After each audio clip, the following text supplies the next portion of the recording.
And we are live. Oh, hello. Oh, hello.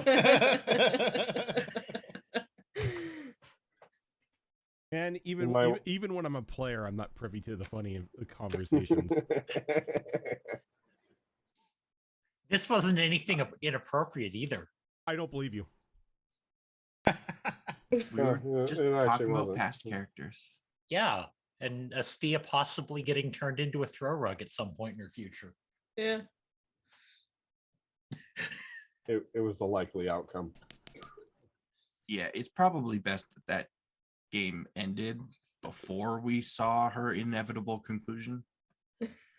So let me just put it this way. She thought that helmet was bad. The Canary sew Mage's mouth shut. Yeah, they do. Yeah. I don't know what you guys are talking about. Tevinter did nothing wrong. I agree. Have you been reading the comic books? Fortunately, why are you even engaging? You know he's going to keep saying I it. know.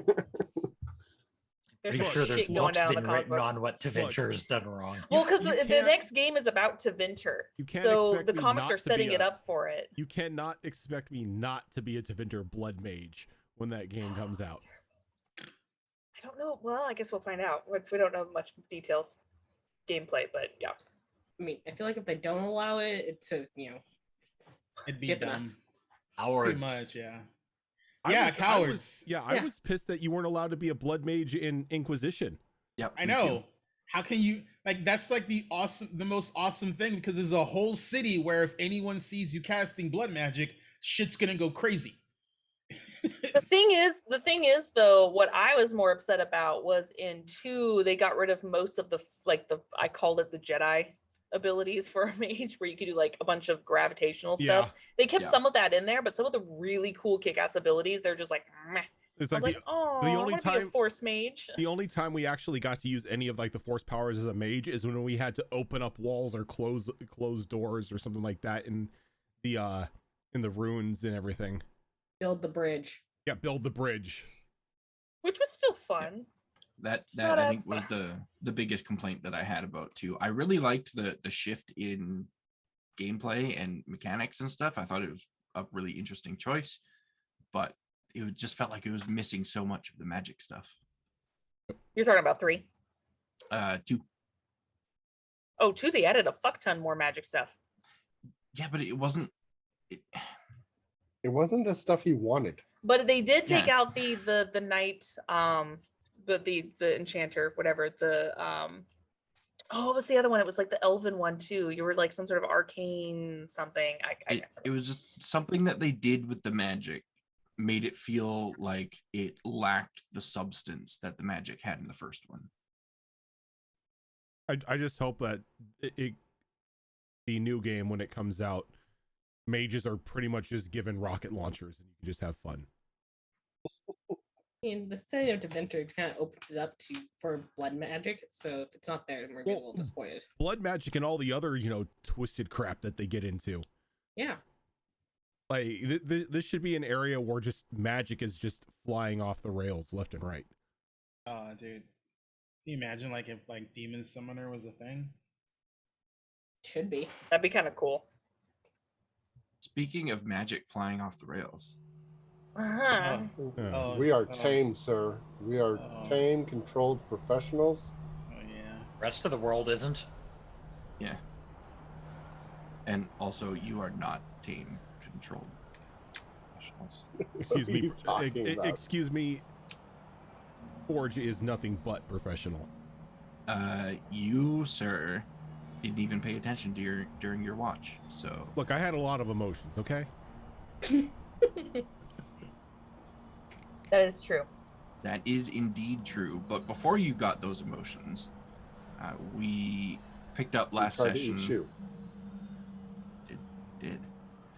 We picked up last She does not session appreciate this.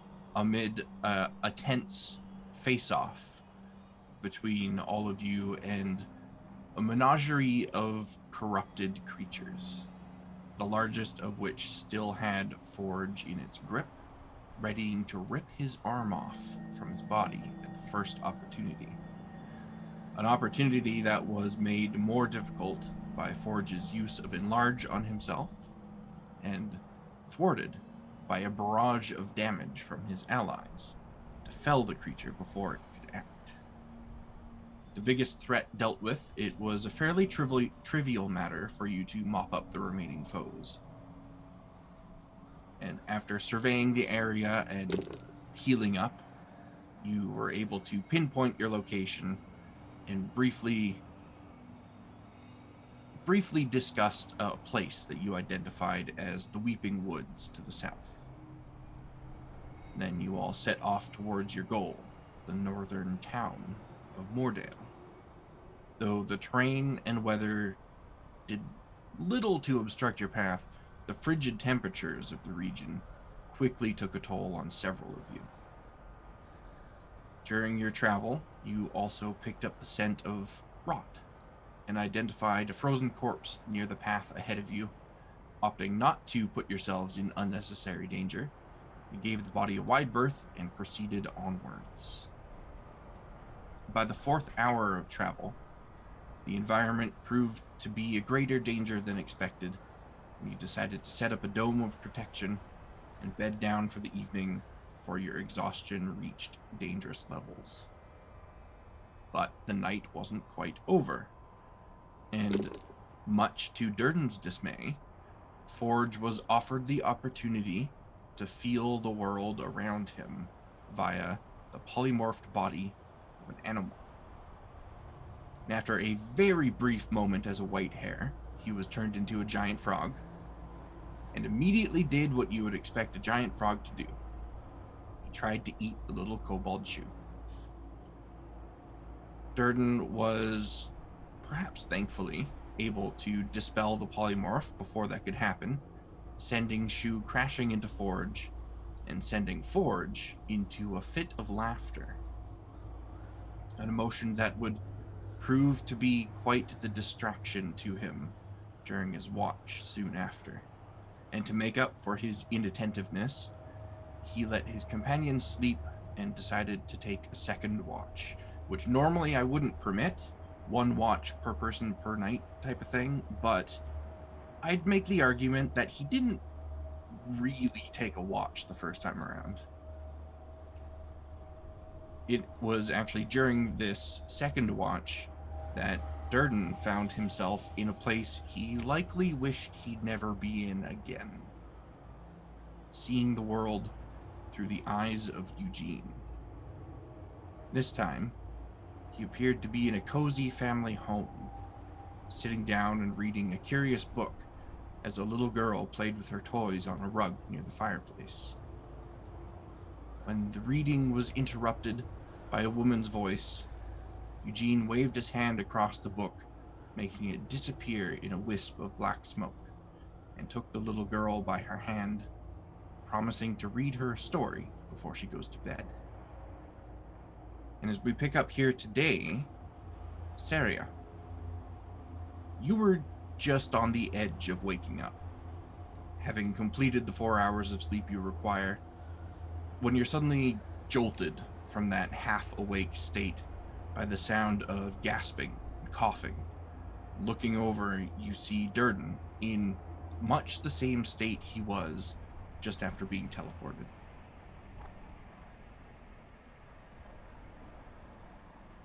Green?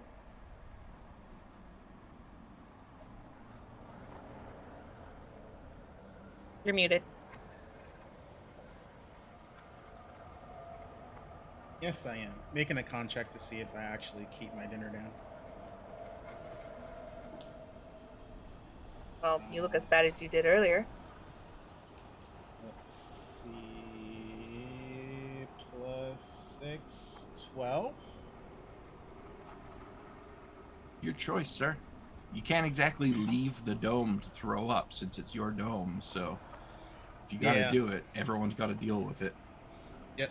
Like he just goes to like a far corner and just blows chunks. And just like, it's just like, fuck. Like, what the hell? And then he's babbling to himself about, it's got a wife and daughter? What the fuck? Who would marry that thing?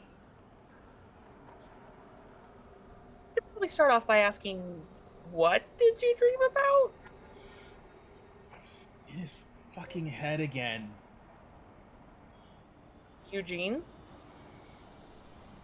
Yeah, God. Oh. He's got a kid. And a wife? I'm like, what the fuck? Probably was a dream. Because I don't even believe that. The book that he was reading, the story of the war that happened, is that something that is common knowledge or something I'd have to make a history check for? Make a history check. Okay, that is an 11, so probably don't know anything. 11. There have been a lot of wars throughout history, several of them between multiple continents. So it's really hard to pinpoint what this one specifically was about. And he's just gonna mention, because he knows Syra's old, or at least long lived, and he's just gonna go, it's like, do you know anything about some magic war? Like,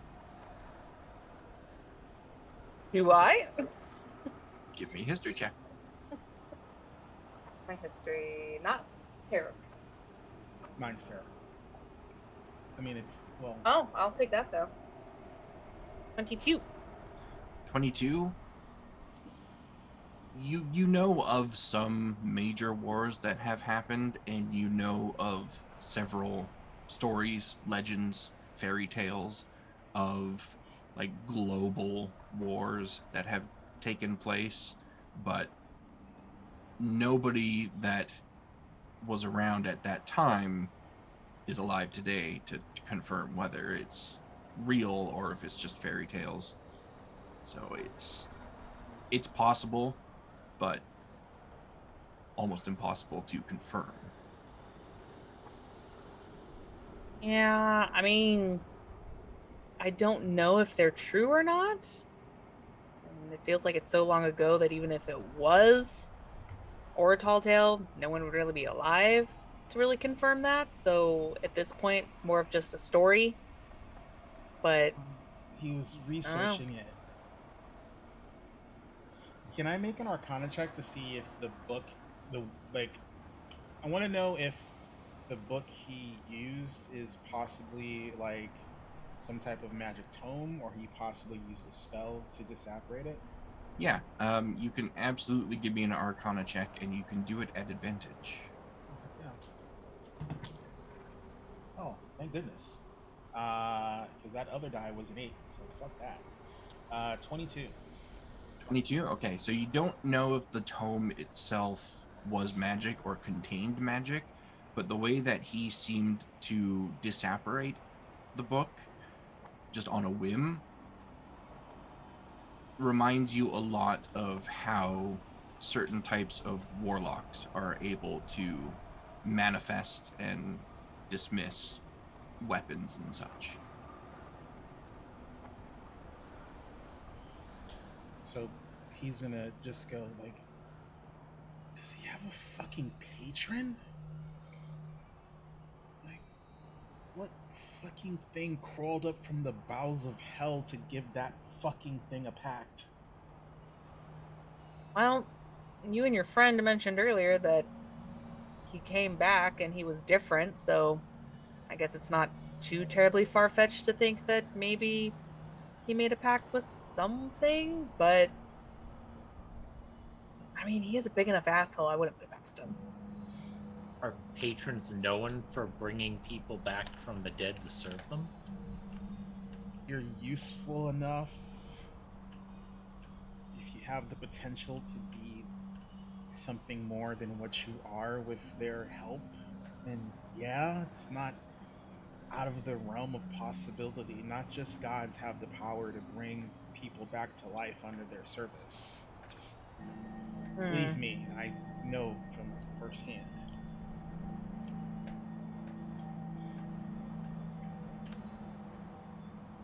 I mean, again, he died. I saw him just like you did, and yet somehow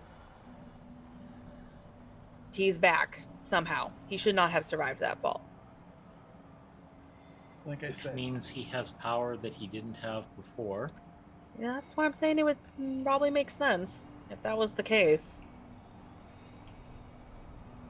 And those of you from Sonata 2 do recall as well, at the start of that adventure, that he used a disintegrate spell to kill the guy that was trying to teleport you, which those of you from Sonata 1 know he didn't have that ability when you fought him originally.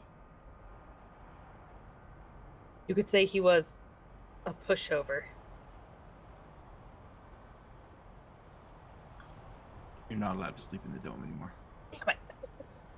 Boat kick. Okay, I'm not used to sleeping in domes anyway. like, he's got something. I don't know. It's like, I know he can use the disintegrate spell, and he didn't use that the first time we fought him. Otherwise, I'm pretty sure he'd use that shit. Yeah, I mean, if this was in fact real that you were watching, maybe, did it look like him? Is he undercover, taking the form of a different person that has a family, maybe? I'm not seeing him from outside. I'm him. It feels disgusting. Oh, you didn't pass by a mirror or anything? Well, Was there any interaction that the two of you had that maybe linked you together? And the small chances of encounters that we've had. Aside from him trying to fucking kill us, no. Maybe the teleportation? I don't know. He sent us to a wasteland to die. Why would he bother to, just in case, like, connect our minds together? Could his patron It be your was- patron? Oh no, his patron's not my patron. Trust me.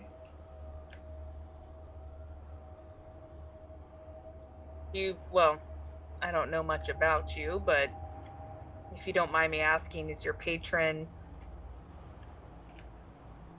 are they on the up and up? Are they more like, hey, you can get away with anything? She's unconscionably motherly. Okay, then maybe. Suppose there's no way for you to kind of commune with her and figure out maybe if she knows. I don't think the gods and the deities are that close with each other, but She's that's a conundrum. she's not a god. At least I don't think she is. But it doesn't work that way. You can reach out and try to connect to whoever your patron is, but unless they really want to talk to you, it's a crapshoot.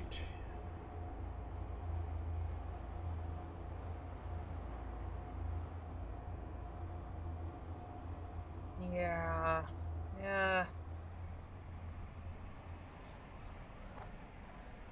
I mean, this is entirely different than what I'm used to. So, I guess if you're able to, maybe you ever go into this dream state again, if there's a mirror or some sort of reflective surface nearby, just to check and maybe see. That may also help, not only just seeing what he looks like, but the reflection of what's in the room around him. Give us an idea of where he might be. I can see the room. He's in some cottage or something. I don't know where the hell it is. Might be the one we're going to. No idea. All I know is it's got a kid he's reading bedtime stories to. It's not.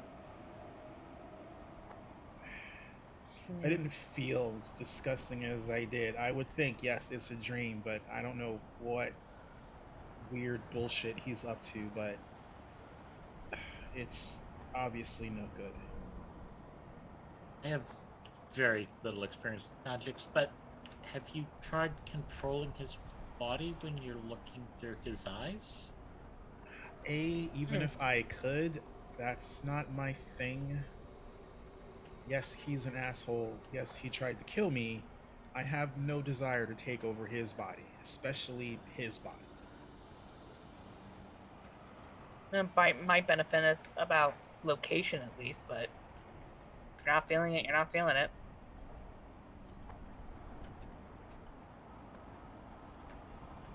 Did you want to try going back to sleep? I could give you another berry to kind of at least help settle you a little bit. He's just like no. He just takes like, you know. Actually, I think I have a shovel. I don't have a shovel. He takes the crowbar he has from his Dungeoneer's kit and just digs a hole and buries his mess. That's fair. Yeah, because you've still got 4 more hours of sleep in this dome. Those of you that sleep. Actually, no, even better. He just presses his citation and says it away. Yeah, there you go. That'll work. He just poofs it. He's just like, ugh. And then he just sits down and like where he had bed down, and he's just trying to forget the fact that he was in Eugene's head, and he's trying to forget the feeling, but he knows that book is somehow important, so he's trying to see if he can remember anything specific that might give him a clue, even though it's like something like historically he doesn't know like what the hell he was reading was, but considering his background and who he has contact with, it doesn't like the fact that Eugene reads Celestial fluently is weird to him. I mean, It is indeed. He's like, like that guy reads Celestial. Like, what the fuck? You mentioned that to Saria? That bit? Actually, let me see. Because he wasn't actively thinking about it out loud.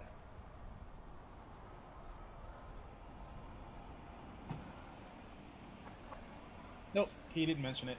Okay, that's fine. Wasted for 20, but... So while Durden sits there and ponders on the visions that he has had, Saria, you feel quite well rested. I mean, you still have 4 hours to go in the long rest mechanically, but you've had your allotted amount of sleep. Mm-hmm. You also know you were supposed to do second watch, so something doesn't add up there, but you are awake to do a watch now. Yeah, because I think technically the other watch was, I think it was supposed to be Durden. I can't remember. Either way, he had the bad dream. We got thrown off. I'm just gonna take mine for third watch. So, okay. So that will be a perception check. Perception. While inside the dome. And I'm gonna go ahead and do my thingamabob again. I think it was called my Hunter's Cunning. Yes. Something like that, yes. Yes. Which I have to get rid of half these cards now because we're not in a forest.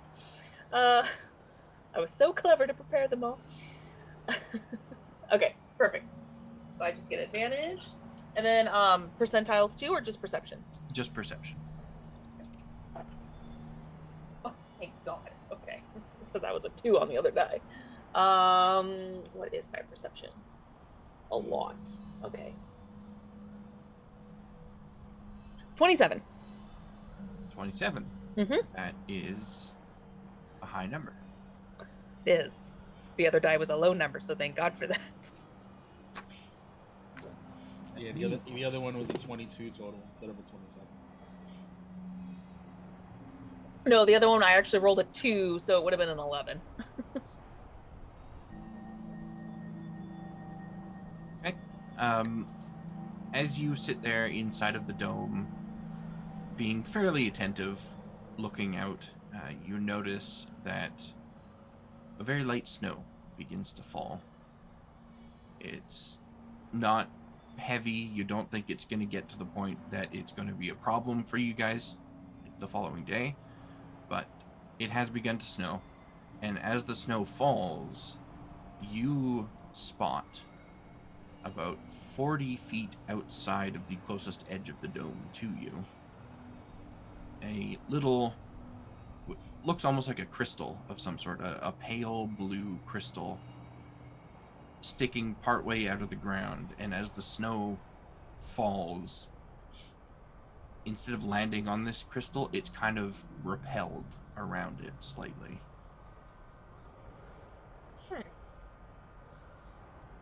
Okay. I'm gonna go ahead. What do I want? Can I even do a snow one? Is that even possible? Maybe. I'm checking something. Okay. Yeah, okay. Yeah. I'm gonna go ahead and walk outside the dome, just outside the dome. Okay. And she's gonna go ahead and wave her arms around and conjure a snow owl. Okay. And she's gonna go ahead. Basically, she's using the wild shape ability where I sacrifice one of my wild shapes to create a familiar. Mm-hmm. And I'm gonna send it out and look through its eyes. Okay. Is there anything specific that you're aiming to see or learn through the eyes? I want it to kind of fly closer to it and see if there's anything around it. And then after that, try to get as close as possible to it and see what would happen. Okay. Yeah. You can look around it. You don't see anything aside from this crystal. No footprints either or anything? Yep, no footprints. Okay. Aside from a few little puppy tracks and fox tracks, which you know are from Lumen and Kage in his fox form, just kind of running around the area. Mm-hmm. The owl can get right up to the crystal. Nothing seems to happen. It has a very, very, very faint blue glow to it once you're actually like right up on it and can see. But other than that, nothing seems to happen. Can I have the owl use its wings and its feet to kind of like get some of the snow off of it and see if there's like a base to this thing that's sticking out of? Yep, you certainly can. Give me either a dex or a strength roll from the owl. Okay, let me because pull this up the snow has been stats. here a while, so it's kind Right. of Dex or strength? frozen together a little bit. Yep, dex or Okay. strength, your choice. Dex is better. Okay. Oh no. No, that's a 5. 5, okay. Yeah. The owl beats its wings as hard as it can, and it blows a little bit of the fresh snow away. But the snow that has been there for who knows how long around this crystal doesn't budge. Okay. I'll go ahead and start walking towards it. And, of course, at this point, disconnecting from the owl. And I'll just have my arm up so the owl can come back and perch itself up. I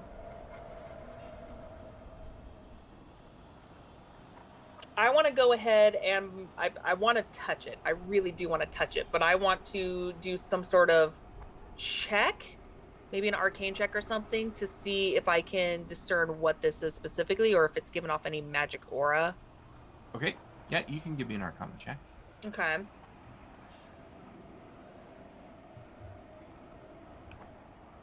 Okay, that's not bad. That is a 16. 16? Yeah, that'll be enough. It took you a while, and you didn't really realize this until you got right up on it, because you've never seen one this big before. But now that you're right there and examining it, you realize that this is a large piece of ever ice, which is very, very, very cold to the touch. And it is essentially ice crystals that never melt.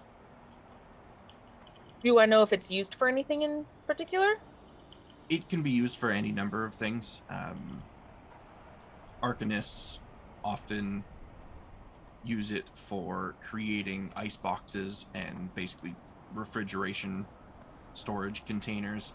It can be used by craftsmen to create armor and clothing that is resistant to cold temperatures. It's not like super rare, especially on a continent like this where it's kind of under snow all the time, but pieces this big are not very common and found usually only in the northernmost regions. Okay. Since I know it's not too terribly dangerous per se, she's gonna go back into the dome to grab like the blanket off her bedroll or whatever, and just bring it over and scoop it up with the blanket. It is fused to the ground, so Oh, it you is. will have Okay. to try to break it free, which does have a chance of breaking the crystal itself. Okay. With the knowledge that I have, do I know if using like some sort of fire spell is going to completely destroy it? It is likely not to affect it at all. Oh, it's not. Okay. You know what? I will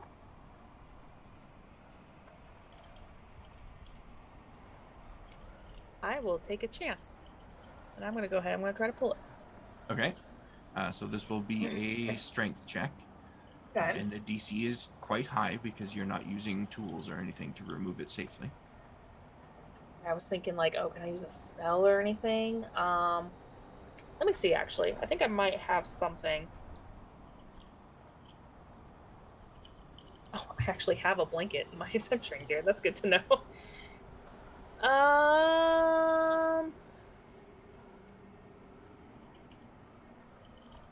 Where is it?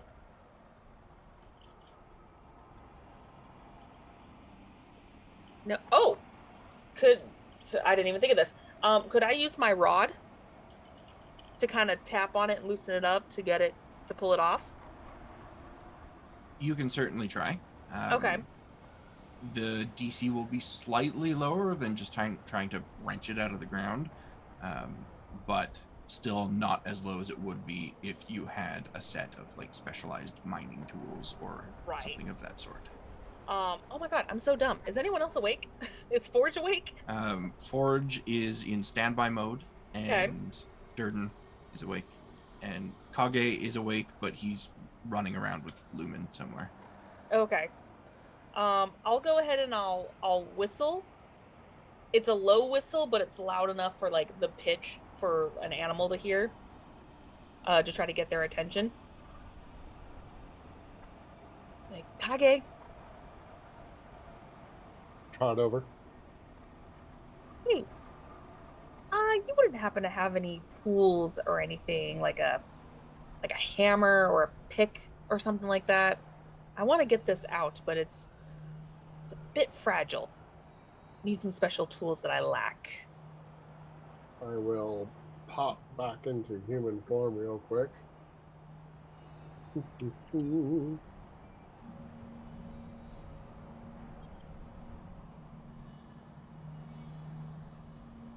I brought a climber's kit. It's got like little hammers and pittons. You could probably use a pitton like a chisel. Yeah, no, that'll work. Do you mind helping me with this and just try to get this loose? Yeah, sure, let me go get it. And he dives into the bubble and starts rummaging through his sack. I see you full on just like woo into the bubble. Don't land in the barf. Oh wait, no, it was cleaned up. Never mind. No, it was cleaned up. That was back when we first came through.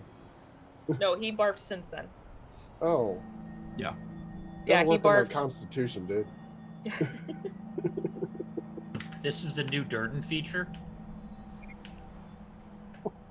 I hope not. It does 1d4 acid attack. It's a breath weapon. It's not a great breath weapon. Yeah, it's not the best. Oh, I forgot. I have a bag of holding now, so I don't need to rummage through things. I just put my hand in and think about it. Boom, boom.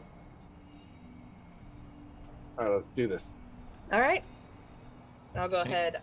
Do I roll?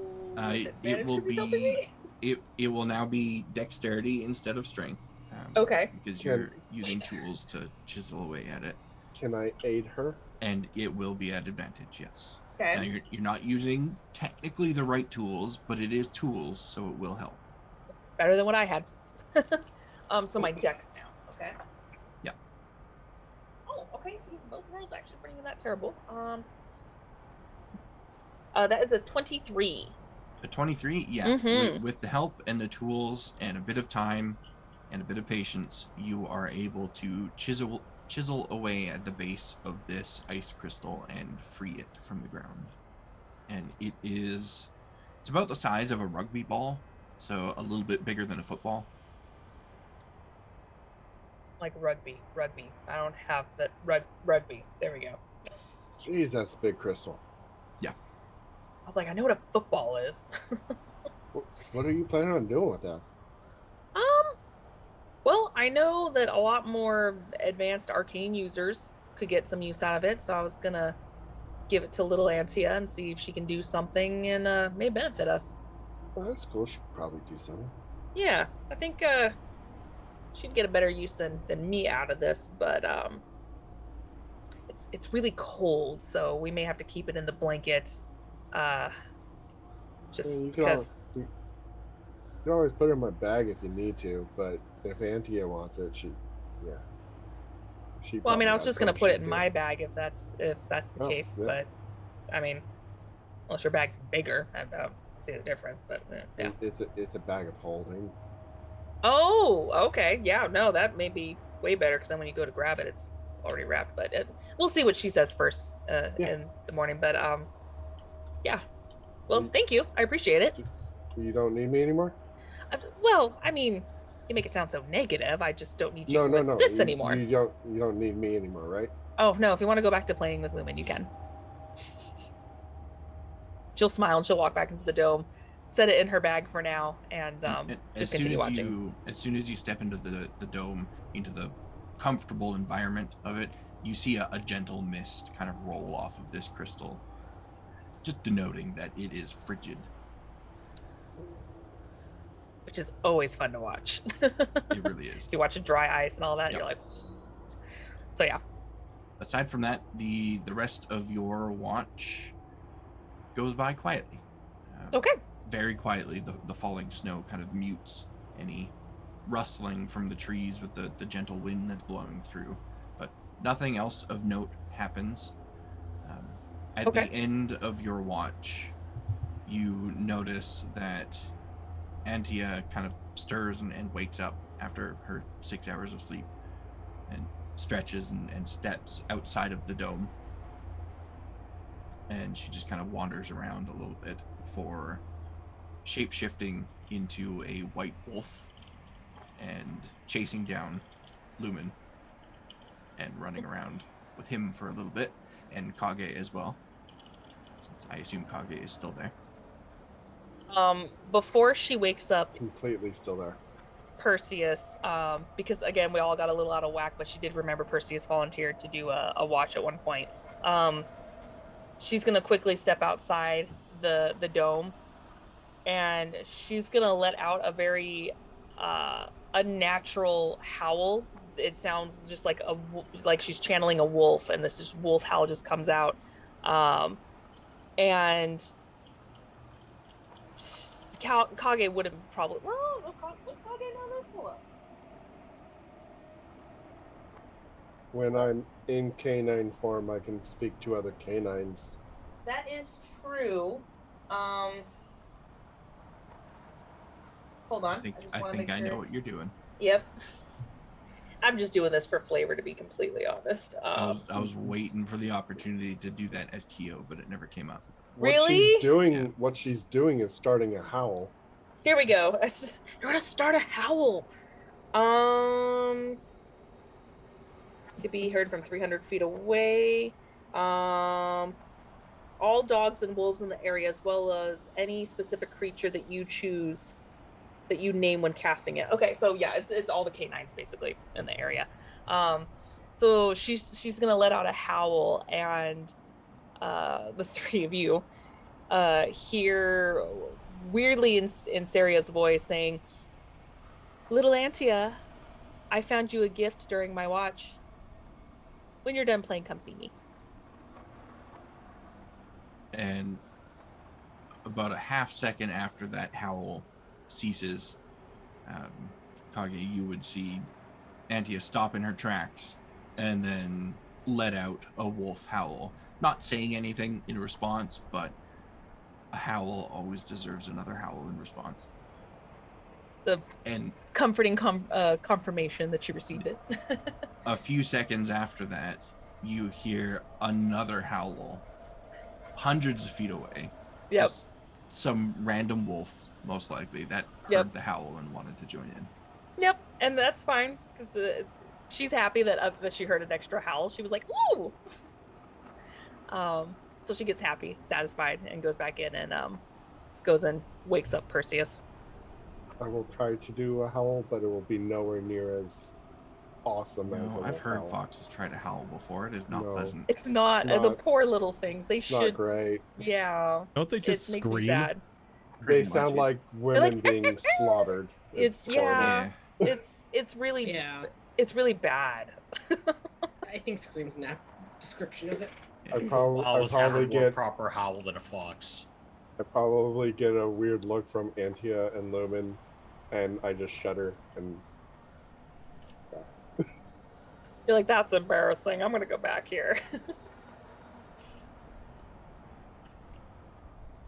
Nope. Perseus, you are awoken for the fourth watch of the evening.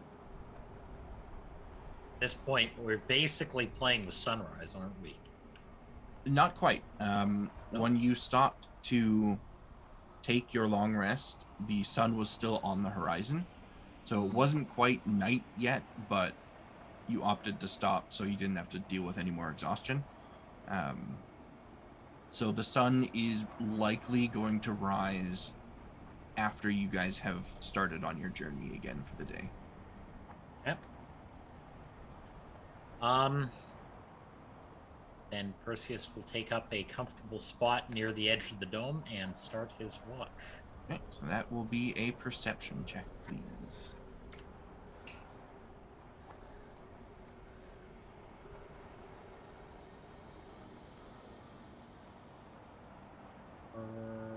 Perception.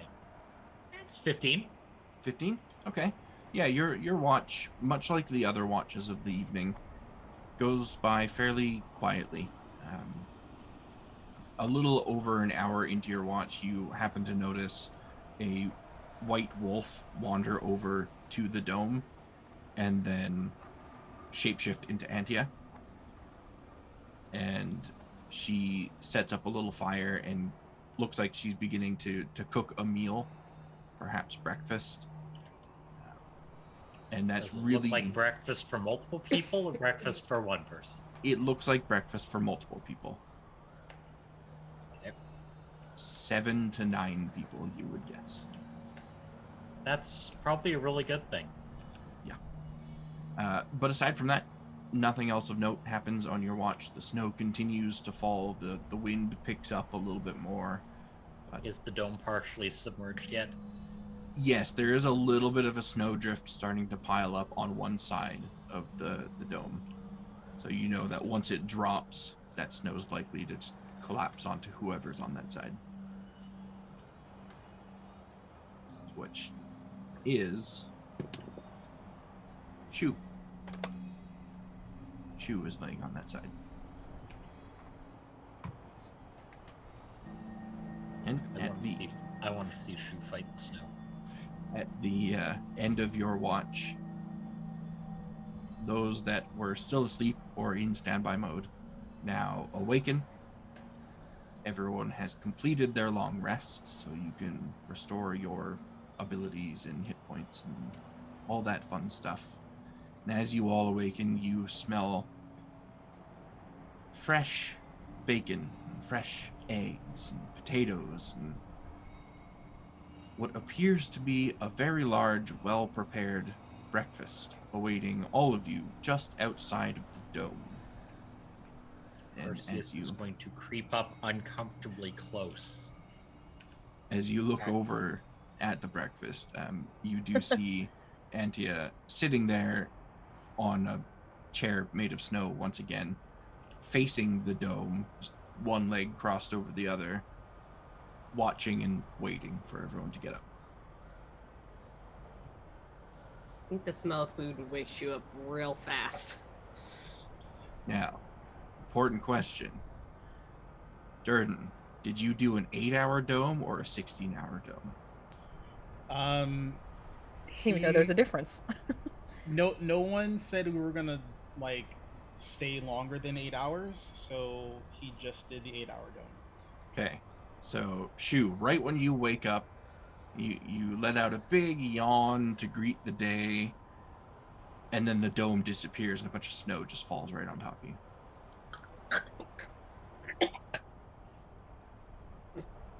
Do solid objects coalesce on top of it? Mm-hmm. It's more fun when they do. Okay. Yeah, I always thought they did.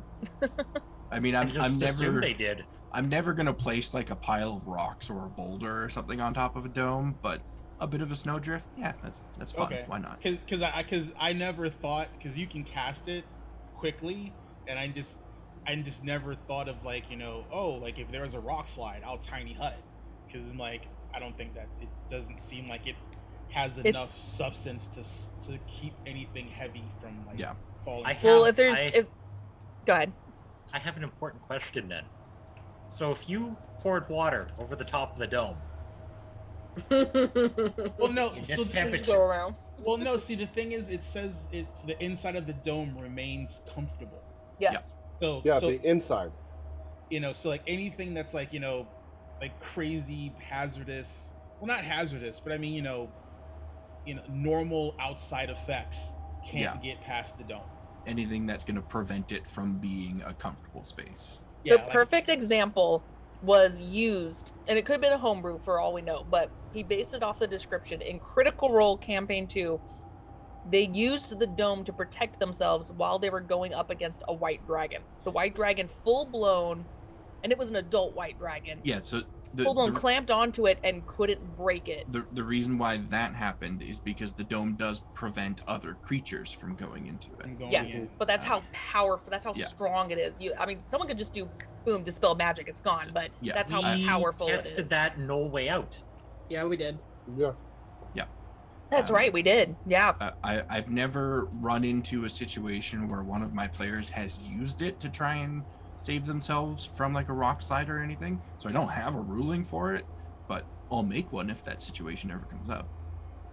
Rocks fall, we cast tiny hut. The new phrase. It's never crossed my mind, because I've never thought of it as like, you know, oh, it's a portable pillbox. Mm-hmm. Yeah, I think that's why it was fun seeing it in Critical Role like that. Rocks fall, we cast tiny hut, the pissed off geomancer counter spells. Oh no. Or 8 hours up and the rock's squishy anyway. I think most people don't have that spell on their prepared list because they can just do it as a ritual, so most people never have that come up as an option. It's like tiny. That's usually the problem. Tiny hut is now the Halo bubble shield. Important question: is she completely buried in the snow, or is it more just fell on her and now she can shake it off?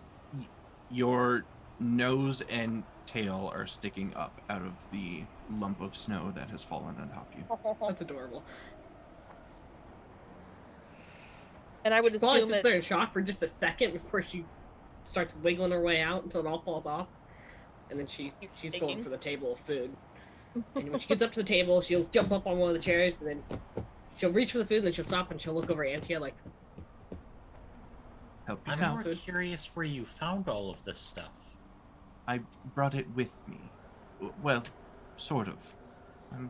I have a box that often has food in it. Love those.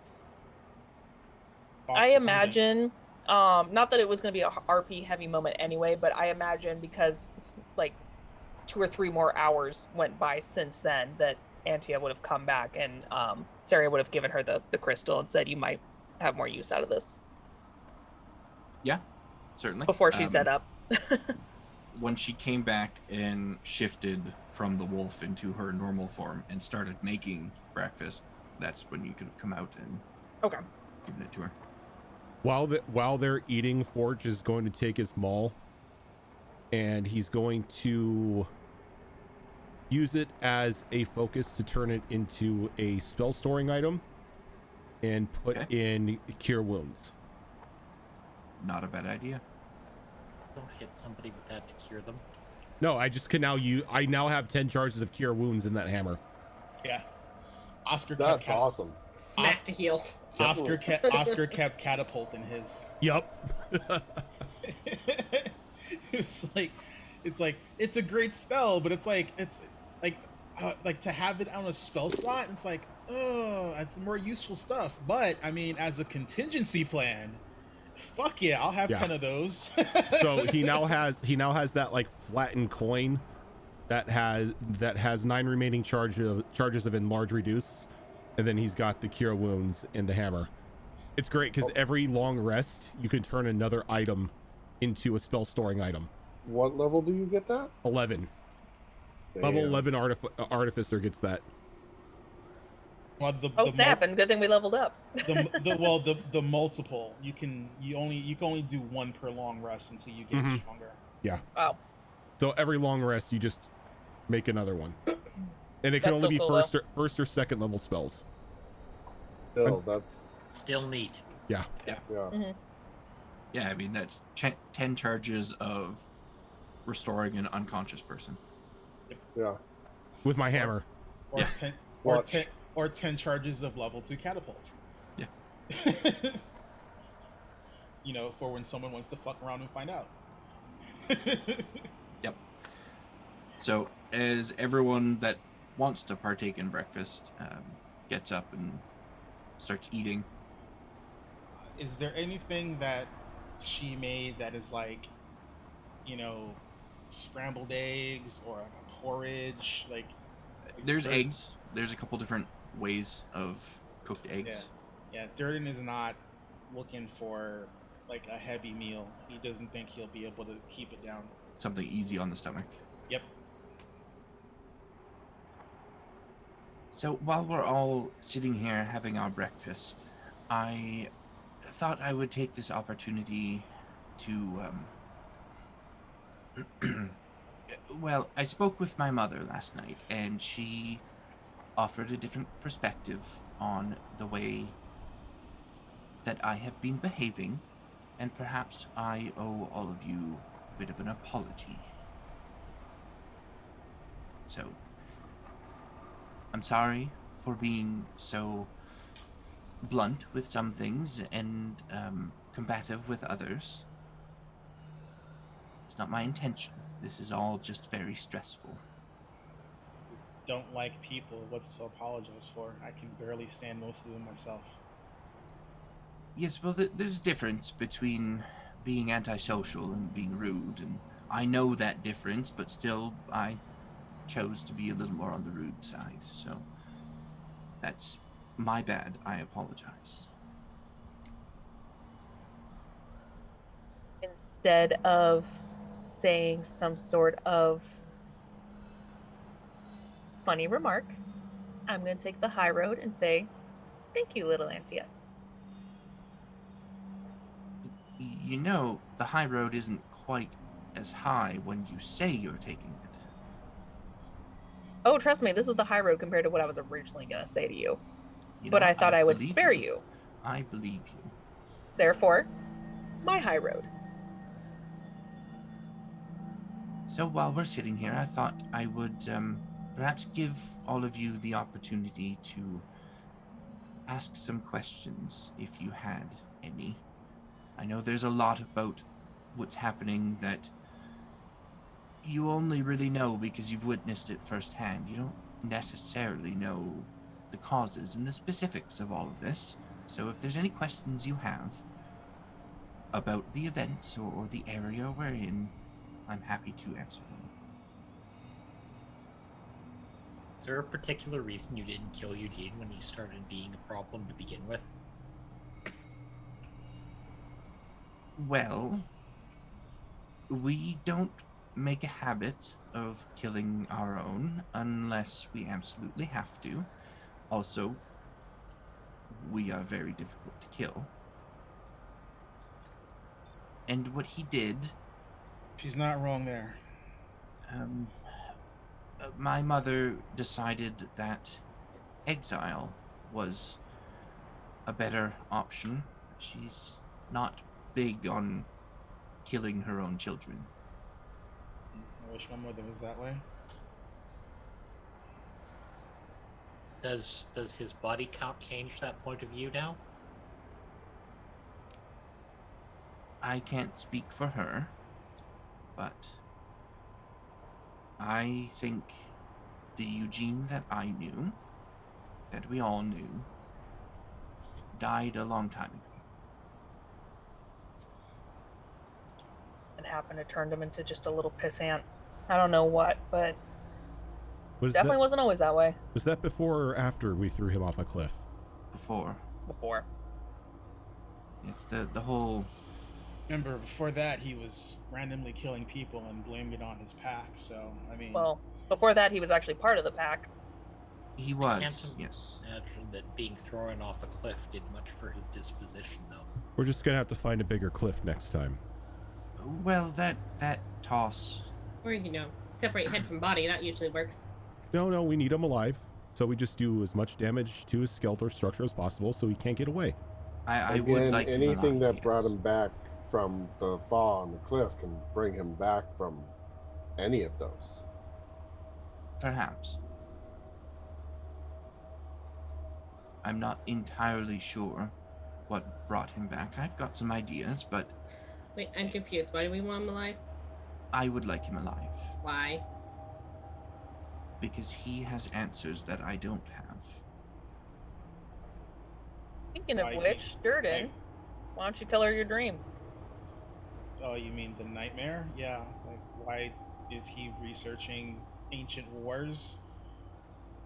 Why does he have a wife and kid? When did he learn Celestial? I wasn't aware of any of those things. Yeah, apparently he's got a wife and kids. And he reads her bedtime stories. How quaint, between the murdering and torturing people. So he's been quite busy since he left the pack then. How long ago did he leave the pack? Well, he was exiled 7 or 8 years ago, I think. I'm sorry, I was asking the DM. Because Saria would probably know. DM's just another response is timeline. the same. That's fine. Out of character, how old did the child that Durden saw, look? 3 or 4, maybe. Oh, baby.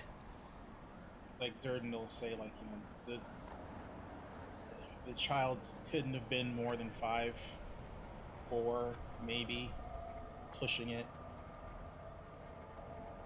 So he either sometime between now and a short time ago decided, I'll have a family to sate my murderous rages, or he took over one. I don't know. I wouldn't put it past him to mind control to people to think they were his father. Could possibly be that he does have somebody he loves in this world. Usually when you're that evil, you don't love anybody, Durden. You keep calling me personally. Durden. Sorry, Forge. Even Why evil do you- people yeah. have their own version of love. But- Some may not, you're right, but it I doesn't mean- apply to everyone. He's done things that could be called evil, sure, but I don't know if he himself is. He's Absolutely. very, very smart. A lot of what Everybody- he does and has always done has been very deliberate, for a very deliberate purpose. He's never killed for the sake of killing. It's a very confusing statement. I mean, you Just because talk- you're not killing for the sake of killing doesn't mean you're not necessarily evil. you ask just about anybody, 9 times out of 10, they're going to say they're the good guy in their own story. Well, of course. Something else is going on here. We just don't know what it is yet. Which is why I want him alive, because I would like to know what it is. Durden's gonna describe the war he was reading up on and see if Antia has any inkling why he would even care about something that happened so long ago.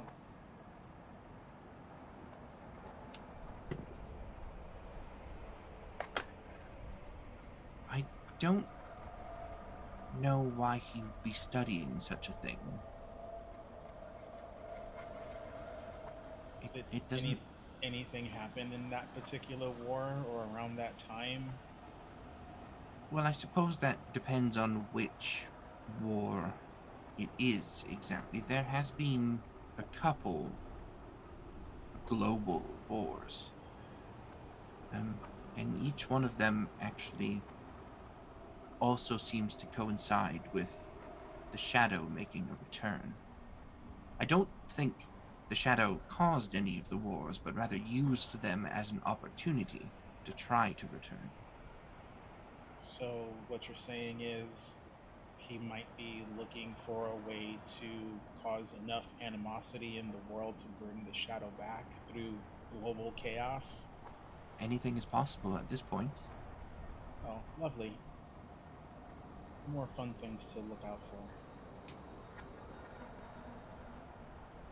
Random thought.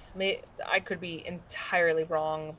Maybe it's because it breaks my heart after knowing him for so long for him to just be like this. Is it possible maybe when he supposedly died, maybe out of desperation to want to survive and for his own ambitions, made a deal with something that he had no choice but to make a deal with, and therefore is starting to do research? Because I mean, this Shadow would probably not benefit him at all unless he was in control of some sort, and we all know that that's just never gonna happen. If it's a pact, you have to be willing. Can't be forced upon you. Well, that's why I'm saying out of desperation. Doesn't mean after you made the deal that you aren't happy with it. Especially when you find out what the real reason behind it. I don't know. I could just be spouting nonsense. She's very confused. Why does the why matter? He's just doing evil things and needs to be stopped, right? I mean, you're why not does the wrong. why matter? They're evil things. I'm just wondering why. The why irks me. matters because he may not be the source of those evil things. He may just be a pawn in all of it. That's what I'm getting at. Still did the evil things. But you're not wrong. But we don't Motivation doesn't matter. We don't know if he's doing it alone, or if there are others working with him, or serving him, or if he's serving someone. And this is why I'd like to get him alive, so we can have answers to all these questions. So we can put a stop to all of it. He still needs to be punished for doing evil things. You're not wrong there. He does and will be punished, yes. Okay. Yeah, we're not denying that. She's gonna go back to just stuff her face because this conversation's way over her head. Too many syllables in the words they're using. They're hard. Talking intent versus motivation versus actual deeds. No. I apologize if what I know about it is a little disappointing, but hopefully once we're done what we're doing, we'll all have a few more answers. How hard is it snowing right now? It's just a light snow. Not even enough to really obscure vision that much. Would it be enough to, let's say, hide tracks from a cart? If it kept snowing at this level for 2 or 3 more hours, it would indeed hide tracks.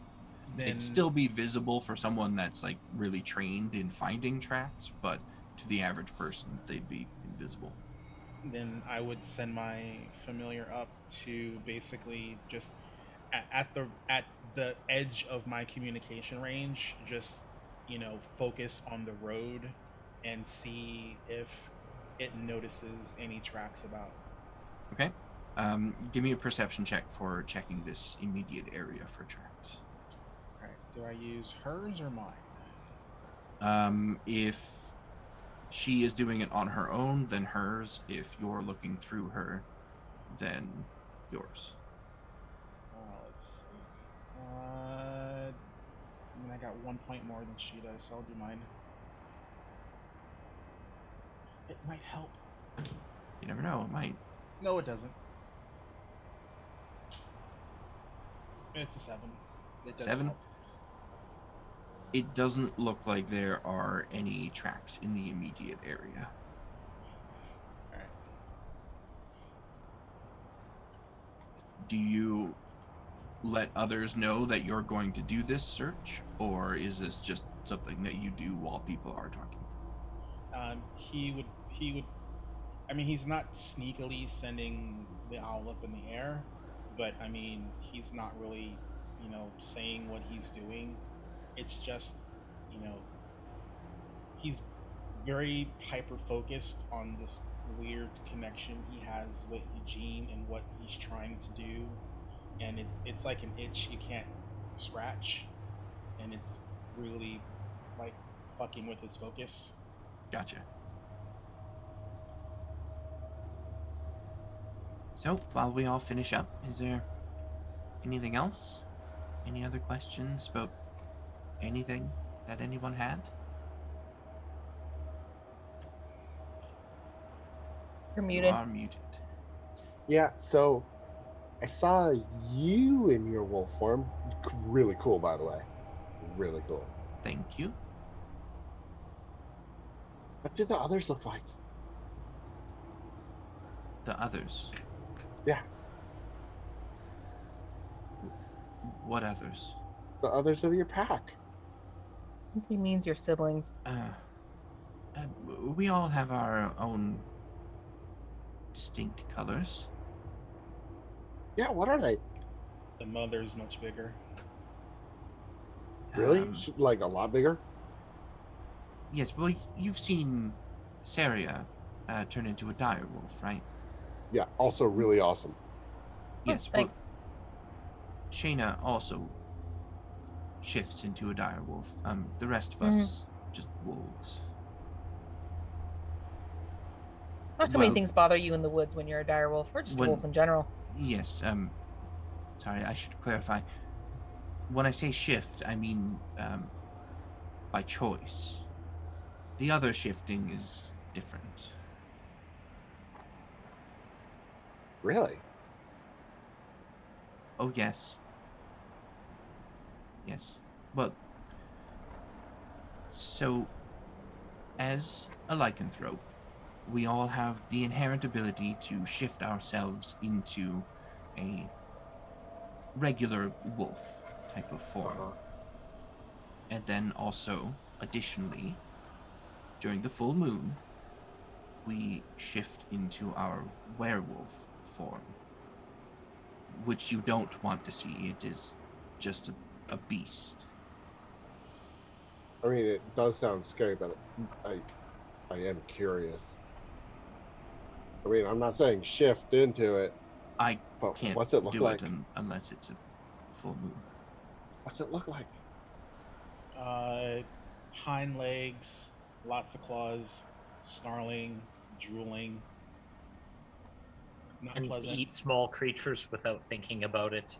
Big creatures as well. Yeah. Wait, someone's gonna eat you again? Hopefully not. And when this shift is forced on you, is it Monstrous. Do you lose yourself? Some of us do. But like your whole family's been doing this for a long time, so they got control over it? Some of them do.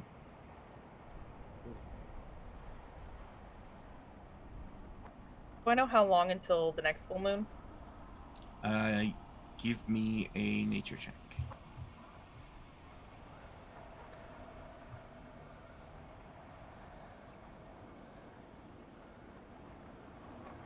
Dirty 20.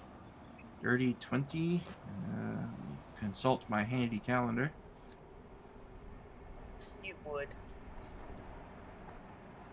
It's there. Why not? I know, right? The, At least, I love it. At least he's going to like just say tomorrow.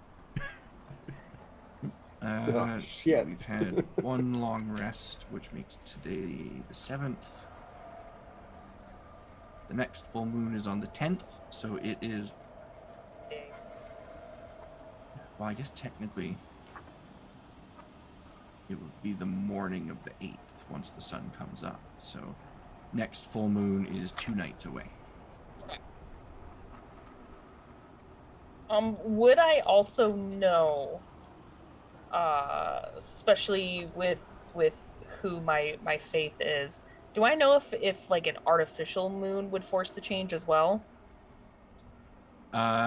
You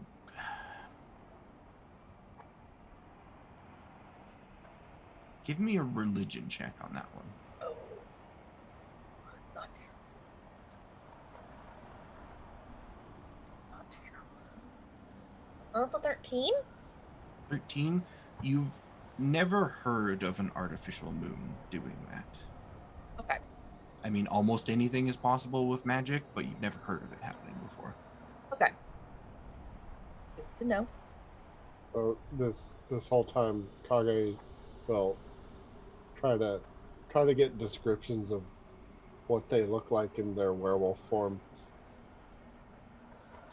And you said she had offered up what what the wolf form looked like for Shayna? She had mentioned that when Shayna changes, she changes into a dire wolf. She didn't say her coloring or anything, but was more just referencing the size And of the wolf. Shayna was the matriarch? Yes. Okay. So he'll start with like what she looks like as a werewolf. You know, that actually is a topic I'm not really comfortable talking about. Oh, really? Yes, sorry to disappoint. I just have a certain history with it that makes me uncomfortable. I'm sorry, it didn't mean to make you uncomfortable. Just curious. I understand. I'm not holding it against you or anything. You had no way of knowing. I just don't exhibit the same levels of control that my siblings do, and it gets on my nerves a little bit. I'm sure you'll get it. Because you need to do more core strength training instead of just book training. Not that book training's bad. I'm just saying more I've physical got training. Plenty of core strength. Thank you. I'm not one of those dainty wizards that hides in their tower for generations. Gotta do more planks, man. Get that core strength built up. No, but She it can always help you helps. work out. She knows very good how to work out. I remind you, I fought a dragon by myself. Shoot is dragon. I mean, isn't And that then- pretty stereotypical for a wizard, though? Like, there's all those paintings of a wizard standing on top of a cliff, and the dragon's about to eat, and they're Sorry. In hand-to-hand combat. Don't you mean? Okay, fair point. Don't you mean you started a fight with a dragon? Because I mean, The dragon started that fight. You were kind of suspended in. I didn't say I won the fight. Well, then why are you bragging? Well, then you need more training. She can help you. I partook in the fight, and I didn't die. I think that's an accomplishment. yeah, because we Mm. broke into your time bubble thing and helped you kill the dragon. No disrespect, but most people who go Well, I into a mean- bar brawl and walk away can make the same claim. Well, not kill it, but made it leave. Not with a dragon. Hey, bar brawls are fun. No, that they started the fight and didn't die and were able to walk away. Yes, but Yeah, that's but just with the against dragon, it's a people. little more impressive. He was much bigger than I was. You were there. You saw it. Yeah, big ass dragon. So, the size allows you the bragging rights? 'Cause in that case, everyone's bigger than you. I think the power discrepancy gives me the bragging rights. Is Power fighting a dragon in discrepancy. hand-to-hand combat just not impressive these days anymore? Not when you don't win. I think it's par for the course for some people. I've seen lots of dragon fights. The issue isn't that you fought it. The issue is that you didn't win by yourself. I suppose living is not an impressive feat anymore. I need core strength. Just gotta make it stronger. I've got plenty. It will help you train. We'll have to spar next We'll do it time. before bed this next time. I want to see that. would be happy to spar with any of you. Friendly spar, of course. Hawk is like,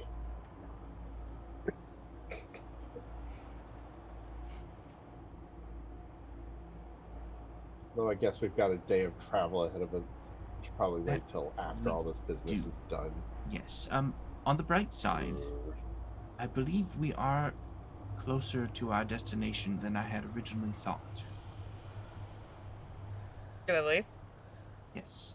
The temperature, however, is not getting any warmer, so do be prepared for, well, much of the same as yesterday. Gracious, maybe you should join me on Saria. I can't say it right for some reason. I don't know what's happening with my tongue right now, but it's not wanting to. Like adding an I when you're trying to say Sarah. Yeah, I know. I don't know why it won't come out I'll that try way. it. Right. The brain says it one way and the mouth is saying it a different way. That's fair. It's warmer. Whoa. Robbie Landis, thank you for that raid. Hi. So Antia, when you said that it's not as far as you think it is, how far are we talking here?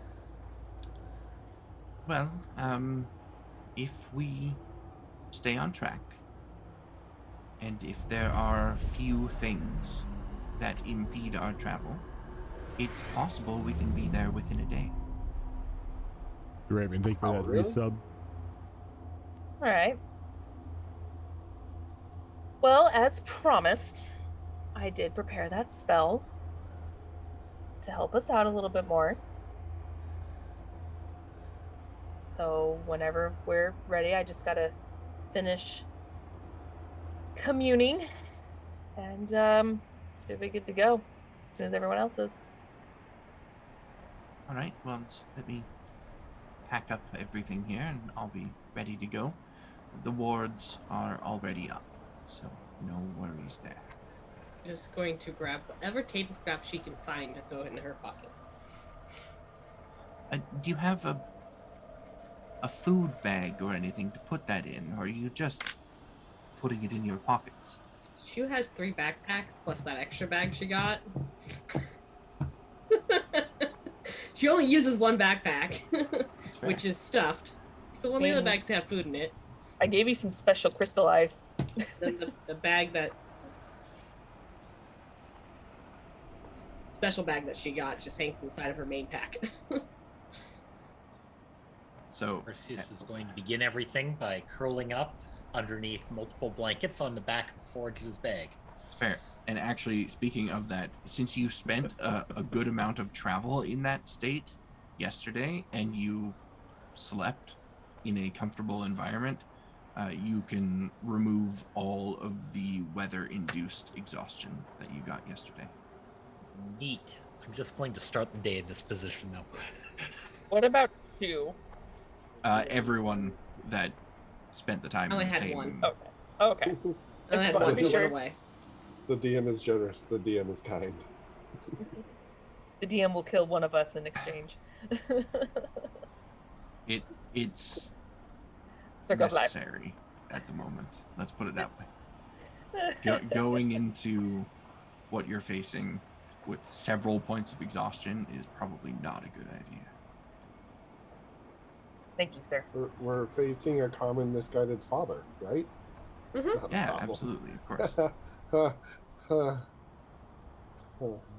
So, as everything is packed up as you all gear up and prepare to set out. It's a strange pause. Set out once again. You take in your surroundings for a moment, and the landscape is much the same as it has been up to this point. A few evergreen trees are beginning to spot the snowdrifts alongside their bare-branched counterparts. And the snow crunches a little louder beneath your feet, a thin layer of ice capping the soft powder beneath. The wind has picked up a little bit more, and the light snow continues to fall. Though the temperature doesn't feel much colder than it did when you all laid down for the night. But there's something about today that just feels cold. It feels dark. And as you set out, it kind of has you all on edge. And just before we set out, Saria's going to take her rod and just stand it upright in the snow, just barely touching the snow, and yet when she lets go, it stays put. And she goes ahead and casts Find the Path, and as soon as the spell is completed, the rod falls in the direction that they're supposed to go, as well as that invisible marker spreading from it to their destination. Okay. So that will ensure that you are headed always in the right direction, you do not get lost, and that you stick to the easiest path to your destination, barring any encounters that the spell cannot help. So who is taking the lead for the group on the first trek of the day? You can do it again. Okay, so that will be a perception or a survival, your choice. And Durden, are you having your familiar continue to look for cart tracks as you push forward, or... No, you are muted. Yeah, and I'm gonna have her do it because I didn't realize that she has the sense ability where she has Yes. advantage on sight-based perception checks. That she does. So you can give me that sight-based perception, and Shadow Fox, what did you roll?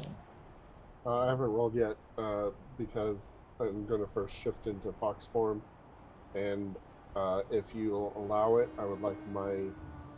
Well, I guess I don't really need my familiar to aid me because in fox form I have advantage, but Yes. I will also be, if it helps with anything, I will also be having my familiar flying around and doing perception checks and whatnot as well. Okay. Mine got an 18. Okay.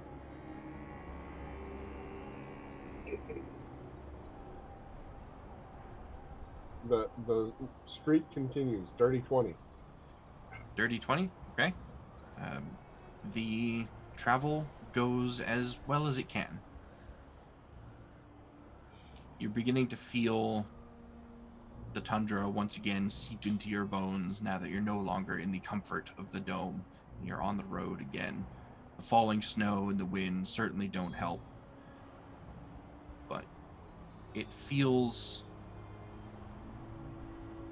It's still, everything still has you on edge. It's a very encroaching feeling of darkness around you at the moment. It's really hard to describe the feeling that you're getting. It's like somebody is right over your shoulder at all times, and when you turn to look, there's nobody there. You know there's nobody there, but you feel like there's somebody somewhere. However, nothing seems to get in your way. No creatures call out or anything in the area. Can I make an Arcana check to see if maybe this is some sort of scrying effect that we're feeling? Sure, give me that Arcana. Nope. Good thought either way. Good thought. It was a good thought. You feel like it could be natural, could be magical. It could just be your own mind playing tricks on you. It's hard to really deduce at this point. Your familiar gets back to you, letting you know that it has not spotted any obvious tracks or anything in the area yet. All right. Then I'm gonna stick it in the pocket dimension, just so you know, because she's probably tired. So I'll let her rest in there for a bit. Okay. And before we proceed, could I get everybody to give me Constitution saving throws, please? We will start with Shu. 21. 21. Shu, you came well prepared this day versus walking behind Forge yesterday. And you were quite cozy. You were quite warm. Well, you're warm enough to stave off any sort of exhaustion from the wintry air. Durden, what did you roll? 16. 16? You're not doing quite as well as Shu is. Nope. You're feeling the cold, and perhaps it's because these visions are still flowing through your mind of everything that you saw. It's kind of taking your concentration away from keeping your constitution sound and well, but you are able still, just barely, to stave off the exhaustion. Oh, thank goodness. Saria, you are muted. Muted. Damn it, 18. 18. Yes. You as well are doing quite well. Okay. You have managed to avoid any sort of environment-induced exhaustion throughout this whole trek so far, and that streak continues. Perseus, how are you doing today? 18. 18. Okay, you are bundled up in as many blankets as you can find, curled up, half hanging out of Forge's backpack. It is cozy, it is warm, and it is a very relaxed cat's life. Kage, what did you roll? I too rolled an 18. An 18. Okay, you're doing just as well as your companions are. You're feeling the cold, you know it's there, you know there's a very real chance that it can set in and slow you down, but for now you are okay. Forge 24. continues to be a machine, Beep boop. literally and figuratively. So who is going to take the lead for the next 2 hours of travel? I can continue unless somebody wants to take over. If the same person continues, the DC will be much higher. Always good to know. Forge will take it. I don't have the checks to help. it's like, you don't want me doing it. Forge will move ahead to give Kage a break. Okay, so Forge, you can give me a perception or a survival. It's going to be perception because Forge has 0 skill in survival. Natural 20 for 24. Natural 20 for 24. Okay. My dice like me more than they did last night. They sure do. Go ahead and give me percentile. Percentile.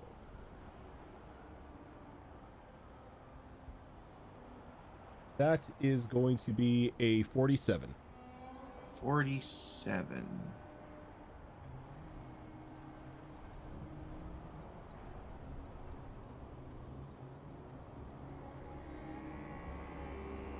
That seems really mean for a nat 20, though. Just make it a little less mean. Do it. I don't think it can be a little less mean. Now, see, you got me curious. It could work out, though. Okay, so as you're leading the group down the path, It still First. worked out though.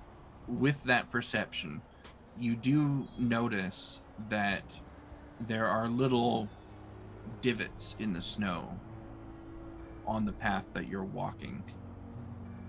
And the more you kind of give those attention and the further north you go, the more apparent they become. And you do eventually make the realization that these are likely cart tracks that are several days old and have been snowed over a fair bit, but are just barely visible and becoming more and more visible the closer you get to your destination. You also notice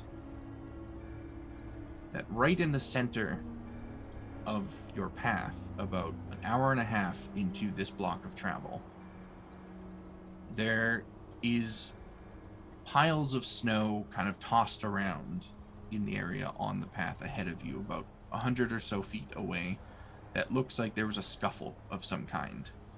And as you get closer to the area, you can see broken pieces of wood kind of sticking out of the snowbanks on the side of these cart tracks, as though there was a wreckage of some kind here. There's a fair bit of snow on top of this wreckage, so it's been here for some time, but there's something there. He's gonna hold up a hand. He's gonna point to the snowbanks, and then he's gonna reach in and he's gonna tap the Frightened Wisp lantern. Okay. And he's going to command it to use prestidigitation on the snow that's covering whatever's underneath it to move it off. Okay. And it takes a bit of time, because it is a cantrip, so it can't do a huge area at once, but you have the time to spend to stand there for a moment and clear away what you can. And most of it does look just like a wreckage of a cart of some kind, and the valuables have long since been hauled off. But much like you saw the day before, when you move a fair bit of the snow away, you see a frozen arm sticking up from the snowbank. There is a body of some kind here. Is the face as Grisham? We got a body.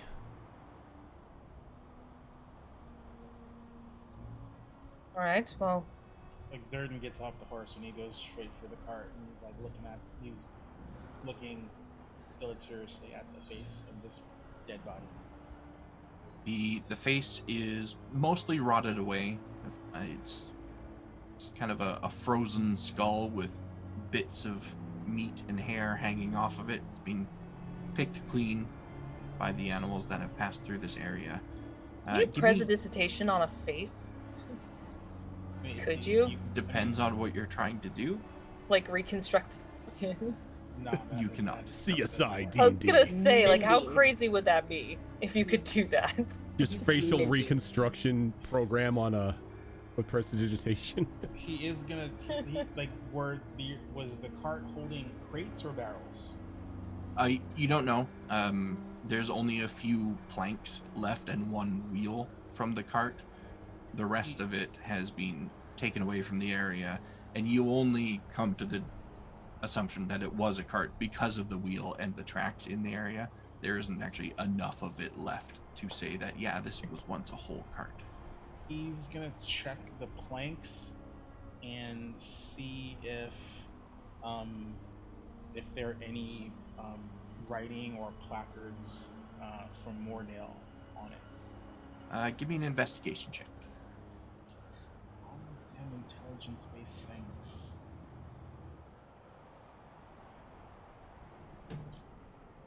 Okay, flat 18 because I got no bonus. I'll take it. Flat 18? Okay. You don't see any placards or anything of the sort, but you do notice on a couple of the planks that there appears to be very large claw marks kind of dug into them. Well, Durden will say out loud, well, whatever ambushed this cart, it was big. And he'll point out the claw marks, so hold up the plank and they'll just wave it. Those look familiar, creature-wise. You and anyone with proficiency, that's the word I'm looking for, in nature can roll a nature check for me. Yours will be wisdom-based, not intelligence-based. It's As it so should weird be that for nature druids. is in. Yeah. I mean, I Is that get like just why, going forward or just for this role? for specific roles, I'll call it out Okay. when it applies. Yeah, that is weird. I understand why it is intelligence based, but it's good to juggle the skills around depending on what you're doing with them. 22 for my 22? wisdom. Mm-hmm. Okay. Yeah, you feel pretty comfortable in your assumption that these are the marks of bear claws. Oh, bear claws. Okay. So I'll look back at the group. Well, there are no wolf claws. This looks like a bear. Some sort of bear attack. Are there things as werebears? I mean, technically? Yes? Fox, Yes. would you allow me to do my own investigation on a different subject matter? Sure. For goods, wares, items, anything that might still be remaining in this wreckage? Okay, yeah, give me an investigation check.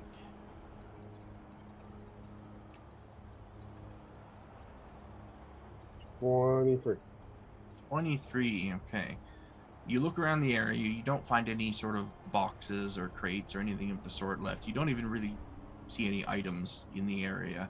And as you're feeling a little bit dejected and turning back to go rejoin your group, you notice that the body still has a rather nice looking pair of boots on it.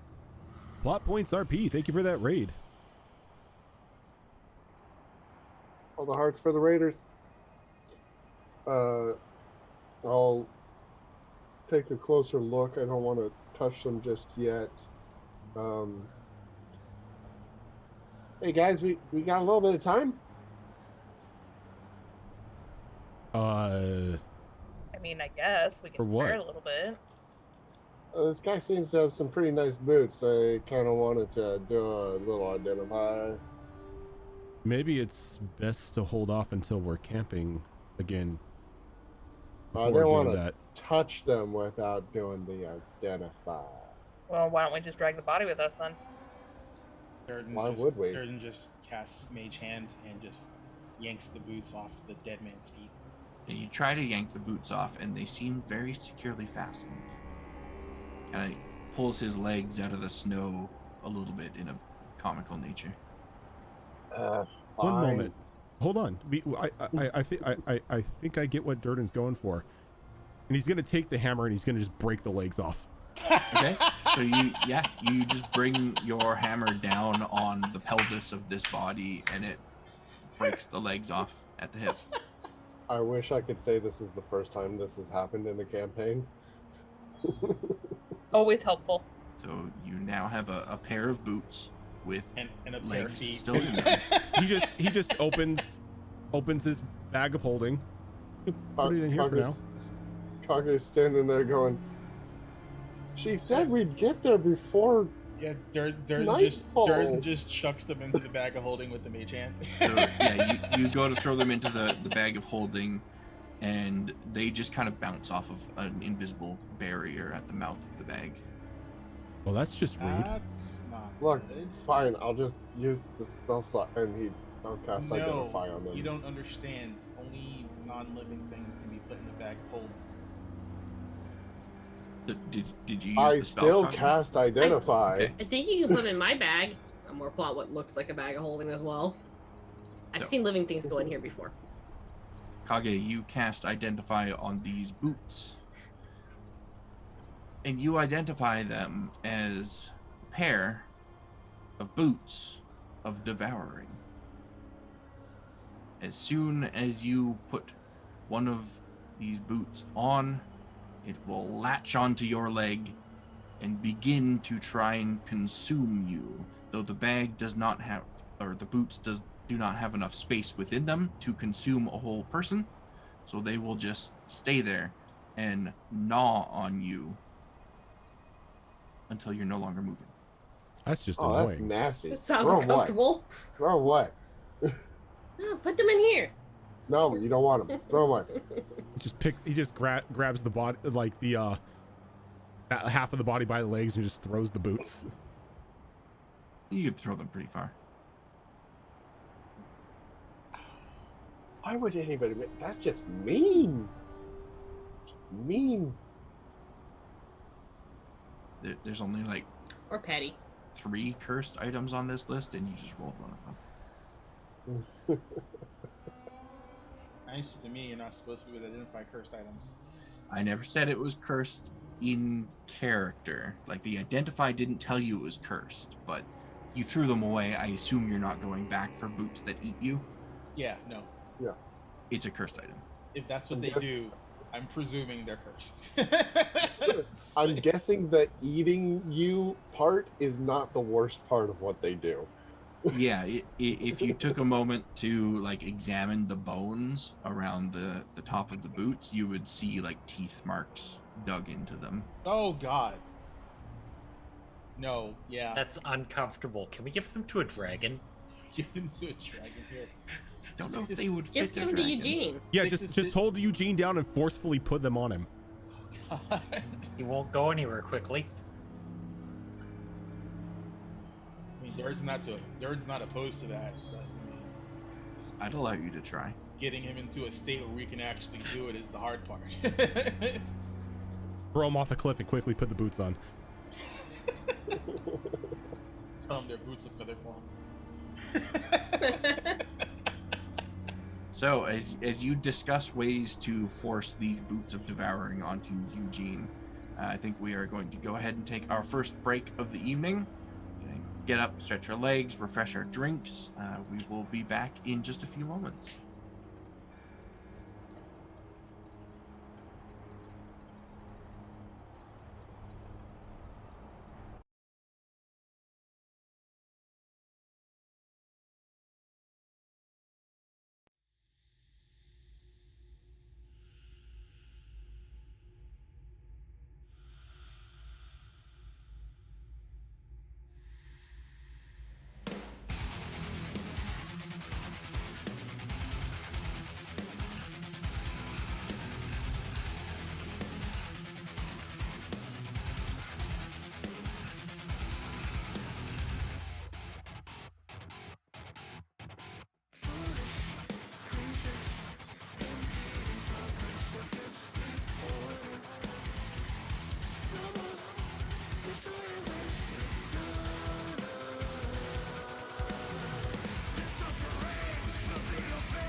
And we are back.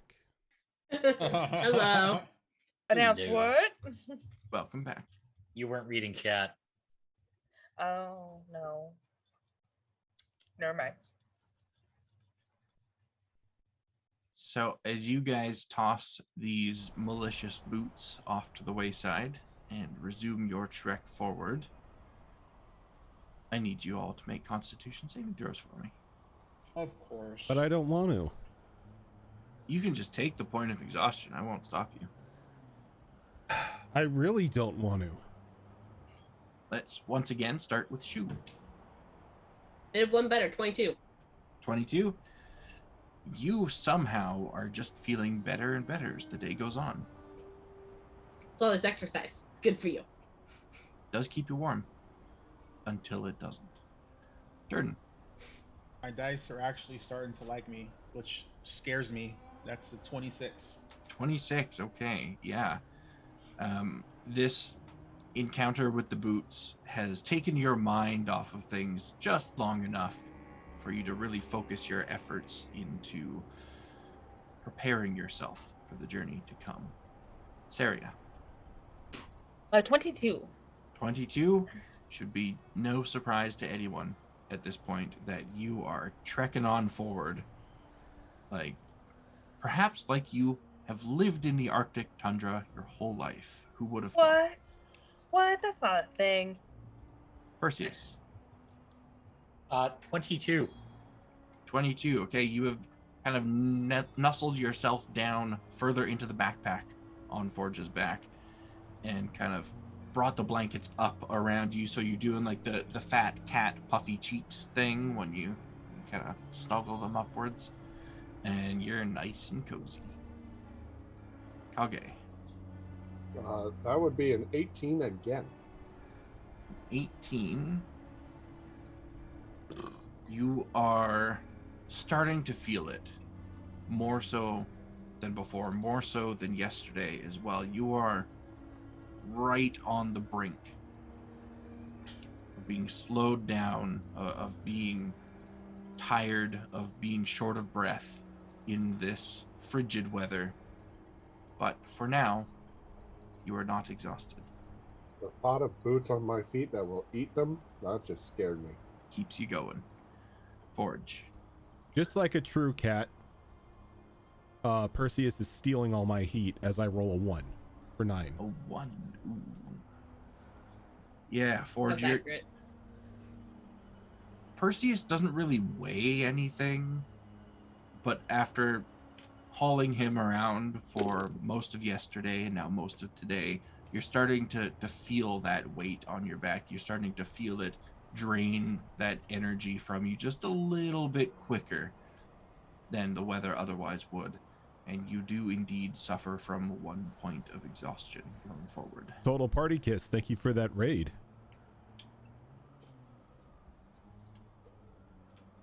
With those con saves out of the way, who is taking the lead? Is there a section on the character sheet for exhaustion points? You, You have have to to, you activate would it. have to enable it, but yes. Yes. Gotcha. Well, if Forge continues walking, Perseus will stick his head out of the bag and over the shoulder, and That can absolutely be Going. done. So Perseus, would you please give me either a perception or a survival? Let me know if you need help, Roden.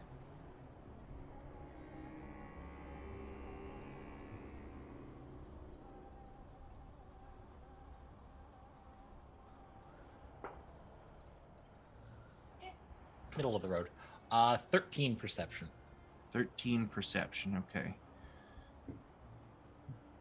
As you volunteer to be the scout on this path that has been laid out before you by Saria, on this mount that has volunteered to hike you forward, that is Forge, you find yourself being perhaps just a little cozier than you intended, and your vision kind of sways and drifts, and you think about taking a nap, and then you snap yourself back into it, remembering that you're supposed to be the one keeping an eye out. And at one point, when you snap yourself back into reality after being kind of half asleep for you don't know how long, you spot something off in the distance. Give me another perception check.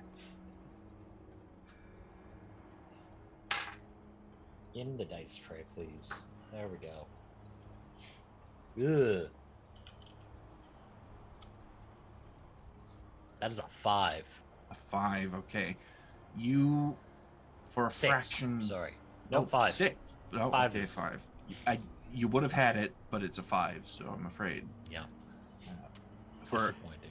a fraction of a second, you are positive that you saw 4 humanoid shapes walking down the path towards you guys. I'm still going to quickly start pawing at the back of Forge's head and telling him to stop. You can absolutely do that. Why am I stopping? I think I saw things, people, down the road ahead of us. I could be wrong. It's cold. And there's snow. Do I hear this? I imagine so. Yeah. I'll send Snow Droplet up to about 80 feet to go out on the path ahead of us.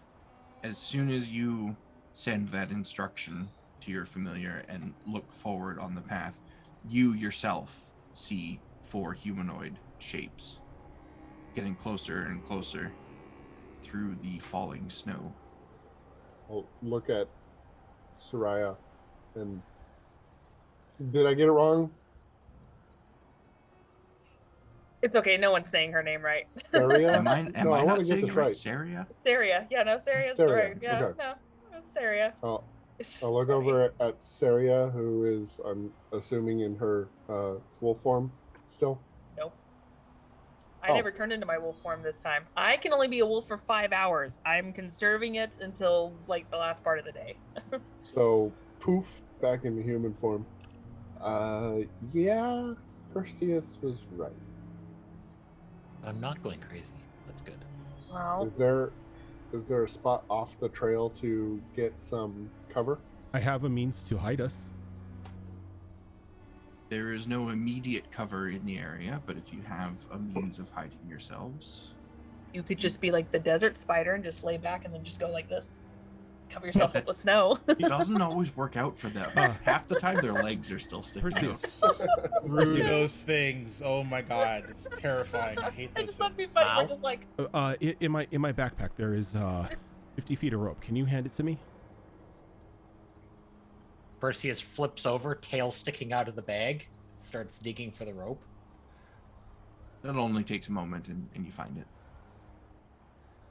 Perseus comes back out and hands the rope out to Forge. And as he grabs the rope, he casts rope trick.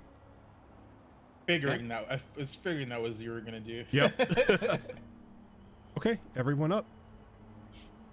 How high up is Are you that? making us climb the full 50? Full 50. Rip. Fucking Forge. Okay. God damn it, boy. The boy is Could be literal. worse. Who's going up first? You will climb. Perseus is going to hop off the shoulder and onto the rope. Okay. Do fellas have a climb speed? I can never remember. It's a very good feel like they question, should. actually. I think I'm thinking of Tabaxi that have it. I don't know if fellas do. They don't. I still have claws, but I don't have a climb speed that I see. So I do have an acrobatic skill, though. this is going to be A long time to roll-off. get up there.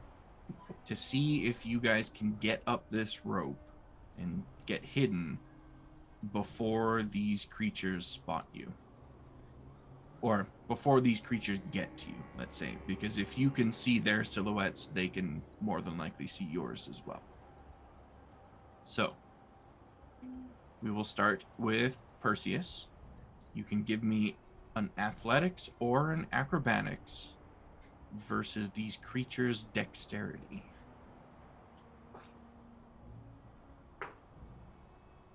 Yeah, that's a low roll. That's 18 acrobatics. 18 acrobatics, okay. By the time you reach the top of that rope, it doesn't look like these creatures are too much closer to you guys. So who is next up the rope? Shu? Okay, Shu, Sure, you rise can up. give me athletics or acrobatics. We go with acrobatics. Plus 9, so that's 24. 24. Okay, you as well reach the top of that rope, and from that height, you can see that these creatures are inching closer, but you were much faster than they were. Who is next? I'll go. Forge is going to be the last one to go up. Okay, Kage, give me athletics or acrobatics. I will do acrobatics for this one. Okay. 24. 24. You're quick, but about halfway up the rope, you see that these creatures are now no more than 40 to 50 feet away. Are you continuing to climb the rest of the way, or are you going back down?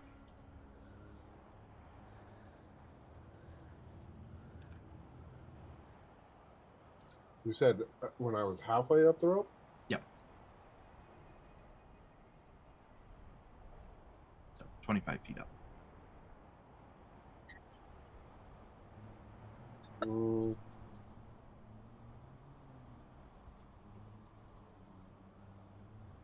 I think he's going to jump off into the snow on the side. There's no way everyone's getting up in time. Don't jump off 25 feet. You're going to take damage. Acrobatics?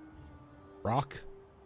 Acrobatics to prevent yourself from falling prone. You will take the 20 feet of fall damage, though. Okay. Because no matter what Hollywood would have you believe, jumping into snow is not a soft landing. Jumping 20 feet is not a soft landing either. I mean, I've done it on a snowboard, but that was on a snowboard. So if you are jumping off, you will take 10 points of bludgeoning damage as you hit the ground. Okay. And you can make an acrobatics DC 14 to stop yourself from falling prone. Can we see what's happening down below from where we're at up in the If you're top? looking through the little portal that's at the top, then you can. Okay. It's basically a window. Yeah. That you can purposely go through or peer through. Yeah, I got a 17. Okay, yeah, so you don't fall prone. Is anyone going up next, or has the plan changed? I feel like the plan's changed. Yeah, same. It's like There's no way everyone's getting up 50 feet in that time. I mean, I had a plan to get me up 50 feet, but there's still a couple other people that have to do it. So I Yeah, mean, well, the first two checks were going great for you guys. I just happened to roll a nat 20 on Kage's check. yeah. Watching Kage jump off the rope, I'm pretty sure it's like something like it's not gonna be good enough. As Okay. she watched, she's gonna tap the tap Perseus, be like, I don't think they're coming up.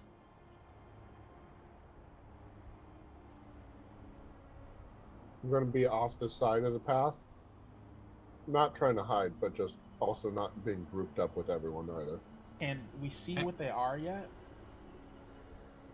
Give me a perception check. Okay. Now that they are a fair bit closer. Hey, that's not horrible. It's actually, what's that, plus 4? 22. 22? Yeah, you can see that there is 4 humanoid creatures. There's one that is quite tall, clearly a male, and his skin is gray like stone. And he's shirtless and has almost a beard made of stone as well, with glowing red eyes. and he's wearing a turban of some kind on his head. There's another one whose skin is blue like ice, and she as well has glowing red eyes. And there is faint magical energy kind of arcing between her fingertips. Oh. The third one has skin red like fire, also red eyes, and red hair that is kind of shot up and backwards like flame, and little motes of fire are dancing between his fingers. And the fourth has green skin, and she looks quite lithe and agile, and likely adept at speed-based maneuvers of some kind. And they're close enough now that you see all of them, and they see all of you. And I'm going to bring you over to a map, because we're going to need initiative. I was about to say I'd like to activate my right, but I guess I probably can't yet. That will have to be done in battle, I'm afraid. This Oh, doesn't count as a surprise attack, does it? There are no surprises on either side. Poopers. Okay. Had this ready the whole time just in case it never happened. I was like, oh. Yeah, the one with their tongue sticking out, I don't want any part of. We can still talk our way out of this. I'm less than hopeful. Hello, travelers. They look really cool. Yeah, can we get like them like blown up for other people to see? So this is the first guy. That's cool. Okay. What did I say was second? I think this is the one that I said was second. The fire guy here is third. Ooh. And the little green one is fourth. I wonder what they are. I don't like any of this. Yeah, I don't think we're gonna be Not able to okay. talk our way out of this. This is not okay. This is not looking okay. Hey, they were born looking that way. That's not their fault. Maybe they're nice people. Okay, we're not gonna use just the Jessica Rabbit excuse on this. Okay.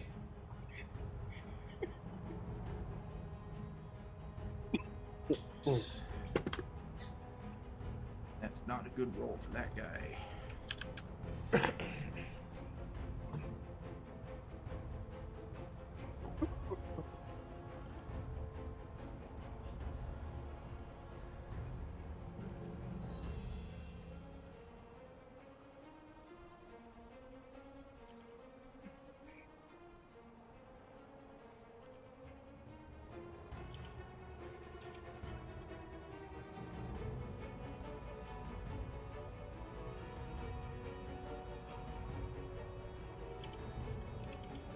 So I will move Perseus and Shu right here, but I will put the flight marker on you because you are currently 50 feet up in a safe little hole at the top of a rope.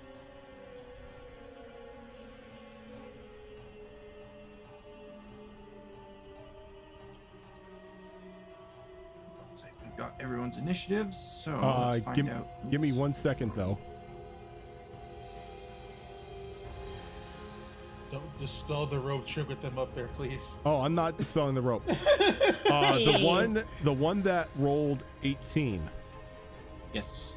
I'm using my control seal to force them to re-roll their initiative. Ah, nice. I was wondering when that thing was going to see use. Their new number is 10. I assume you want them to use that 10. Yup. Let's reorder that. Alright. That makes Saria at the top of our initiative order. Okay, so. Oh. I'm not starting off very good. I won't get very far. But that's okay. I'm gonna go ahead.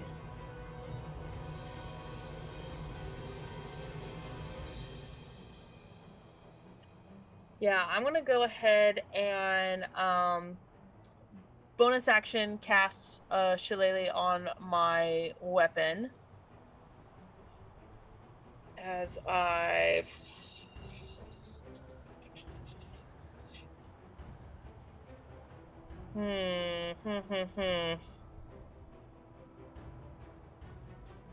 God, this is really gonna suck. I really don't want to do that. Oh, it sucks. The life of a druid. Yeah. You got this. Oh shit. Why do I have so many concentration spells? Because that's the life of a druid. God damn it. Okay, I'm gonna go ahead and instead use Flaming Sphere at 3rd level. Okay. Well, first of all, I'm gonna get closer. I did not get closer. Okay. Yeah, that's as far as I can get. Yeah, and I'm gonna cast Flaming Sphere. It is fuck, no I can't. No. Shit. Because you burned the bonus action? No, that's not it. This really fucking sucks. Okay, yeah, I kind of have no choice. Otherwise, I just sit there, and I don't want to just sit there. So, Theria's gonna go ahead and look at the path, the find the path, and she's gonna just memorize from as far as she can see where the path goes. Okay. As I drop concentration on it. Yep. That sucks. Everything's concentration. And I'm gonna go ahead and just like I said before, Flaming Sphere at 3rd level. Okay. That really sucks. And it's a 5-foot cube. Yes, yes it is.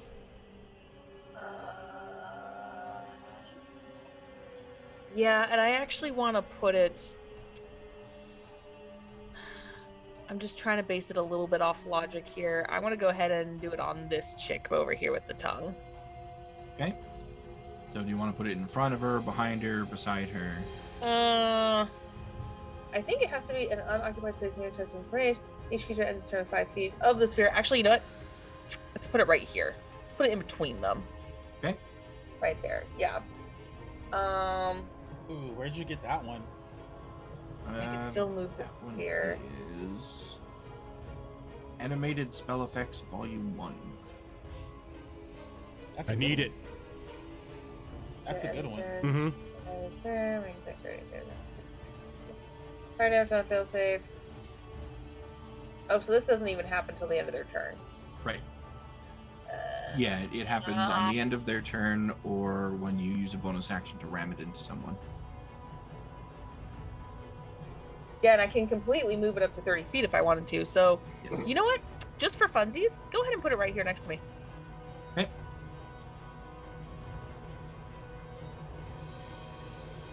That If you won't end your affect me turn- too, will it? It will if you end your turn next to it. Fuck. You Okay. can indeed hit yourself with your own spell. That's true. Yeah. Okay. So I'm trying to do this tactfully, and I'm not thinking very well. There we go. Perfect. Perfect. That's what I want. Okay. That's Now what you I got. start playing pinball with it. Little bit. So that's what I got. Because then at That's least what you if got. someone's up in my face, they'll still get hit by it. So cool. All right. That's all I got. That brings us to you, Shu. You are 50 feet up in a safe space with a rope dangling down.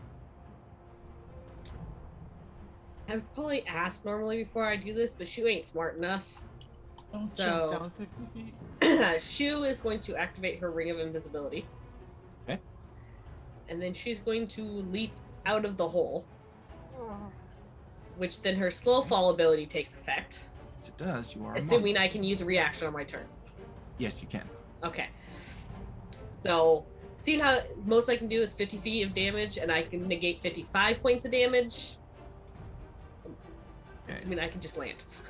Let me bust out my calculator. Oh yeah, you're fine.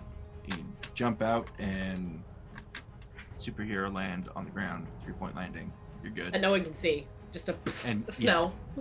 Forge, you just see a puff of snow right at the base of the rope. And how much of my movement did that use? None, because it was a free fall. Well, Okay. 5 feet to jump out and then free fall to the ground. That's forced movement, essentially, so it doesn't count against your total movement. Okay. So then I'm going to move. Let's see if I can. Here. And I would like to grab Gabi, Okay. hold it open, and kind of try and direct it into the line of path where someone's going to step in it as they walk. Okay. Are you directing it to this area or this area? This one. Okay. You are standing there with Gabi in your hands, ready and hoping that this works out. I'm It's worth a shot, right? I'm so glad I can't see any of this. Just let's hope none of your teammates walk into it. Speaking of teammates, Kage, you're up. Oh, I should have also mentioned on initiative 20, Antia moves a little bit further back. Of course she into does. This corner. Now you're up, Kage.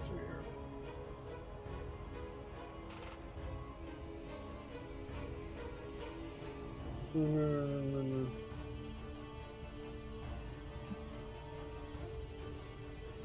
gonna activate my right as a bonus action first of all. Okay.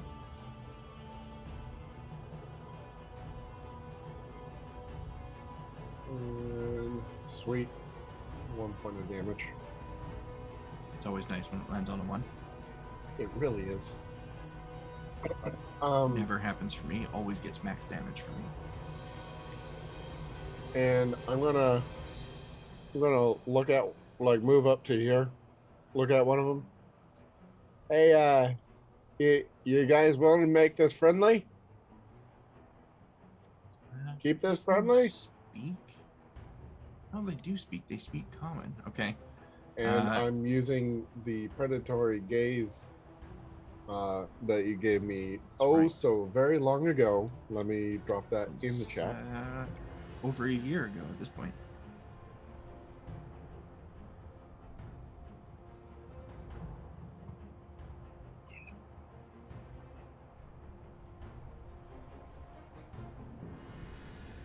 Okay, so you are attempting to learn the truthful response to that question then?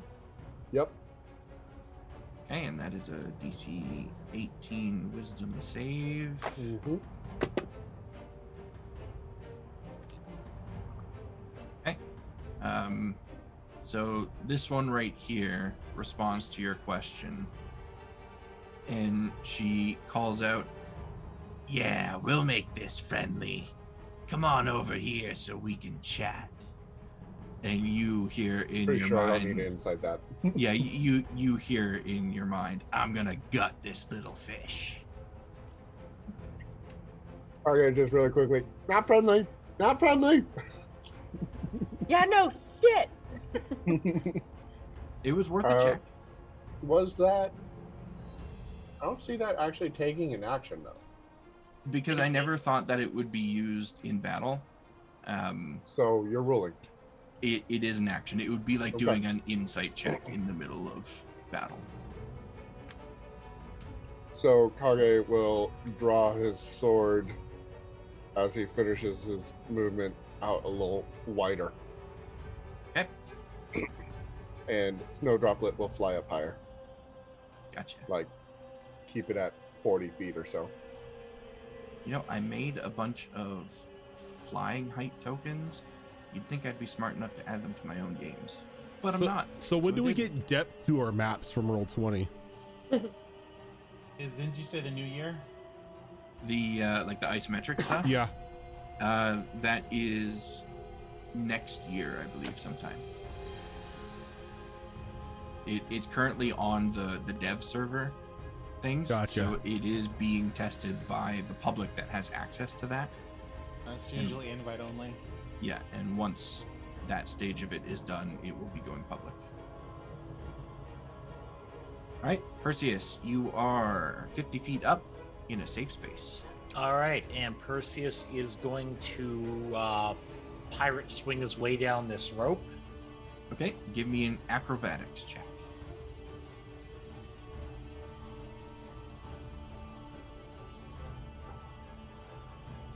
19 on the die for a total of 31. It's like you do this all day, every day. It's like Not you're a a cat. Rope shit. How much of my movement does that burn, though? That will also just be 5 feet because you're Basically, I'm doing falling. a controlled fall. Yeah, exactly. Cool.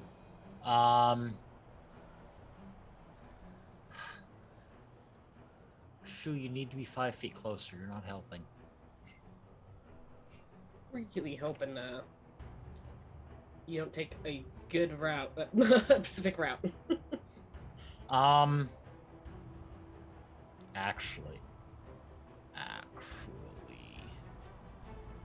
oh,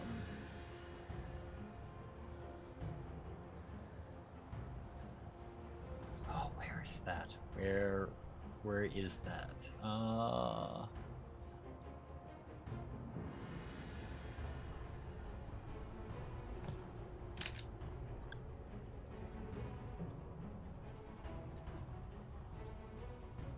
I know I can take the hide action, I just don't remember.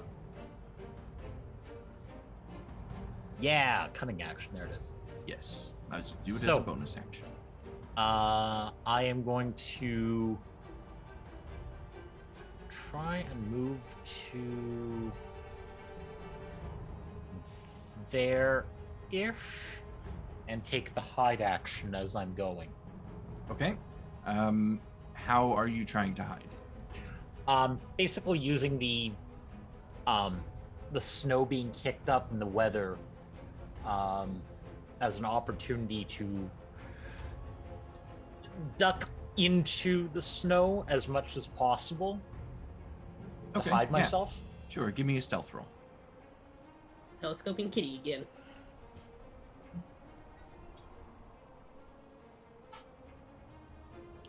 Great. 18. 18. You are hidden. Okay.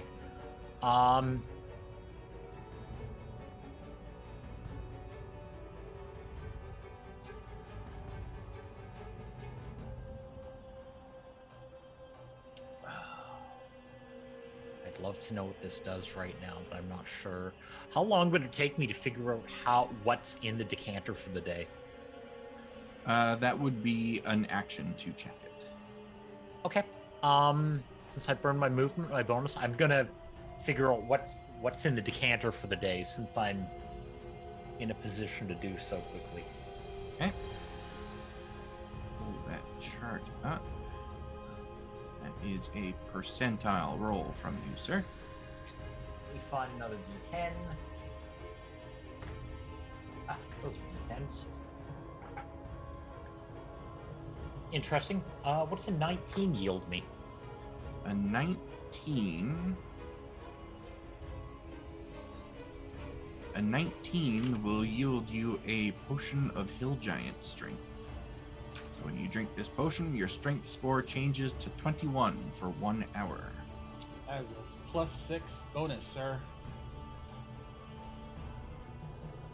And you can indeed drink a single potion as a free action if you so desire.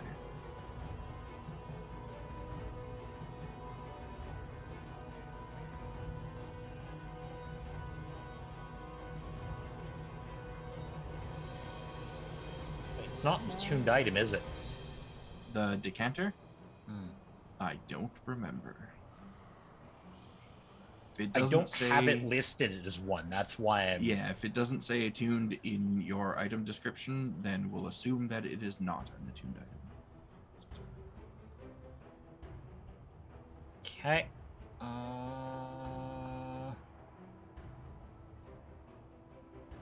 no, it's still I have +5. no actions left for my turn, unfortunately. Otherwise, I would do horrible things. It's probably a good thing for me. Here, Shu, drink this. Dear Lord.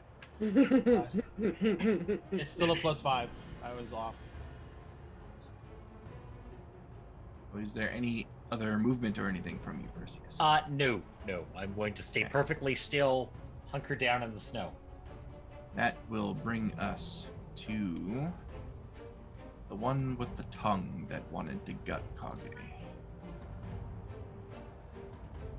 And she is going to move over here. And then she is going to action, concentration. Yeah. She's going to cast Blur on herself. This counterspell. Counterspell, okay. Yeah, you counterspell it because Blur is only a 2nd level spell. That is a successful counterspell, and she looks very angry over in your direction, but that's all she can do. Other guy, fire guy over here. She gets to Kyle Malkinson. What's fire guy gonna do?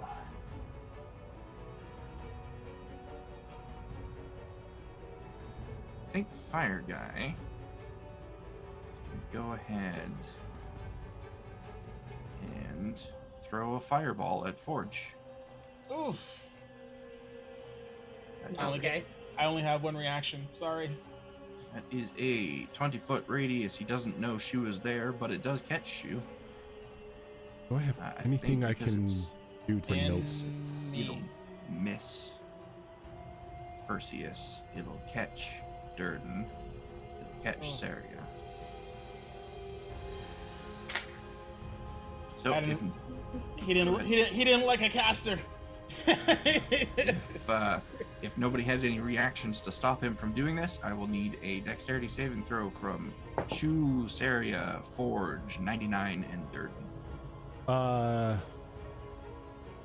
Okay. What kind of save? Dexterity save.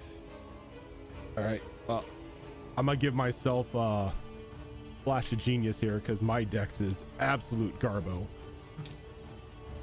Ooh. Maybe. I'm gonna roll damage here, and then I'll go around for each person with their saves.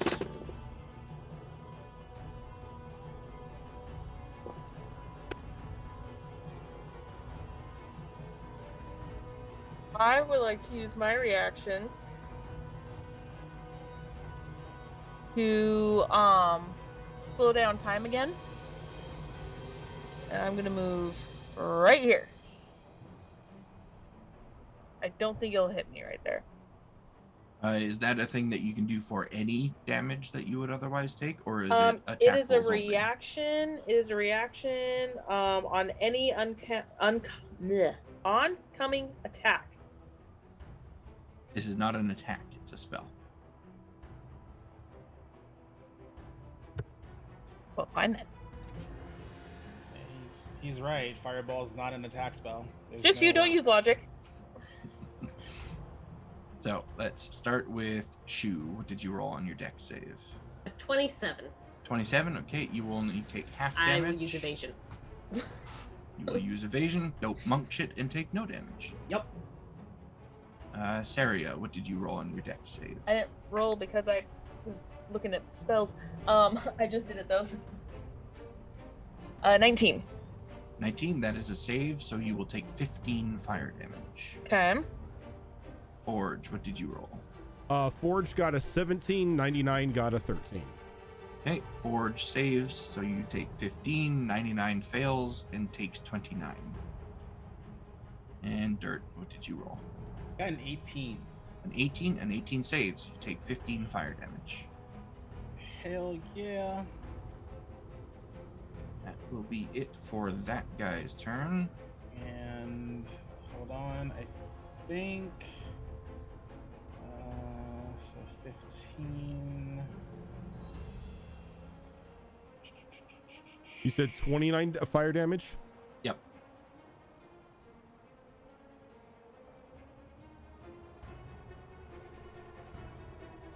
Oof.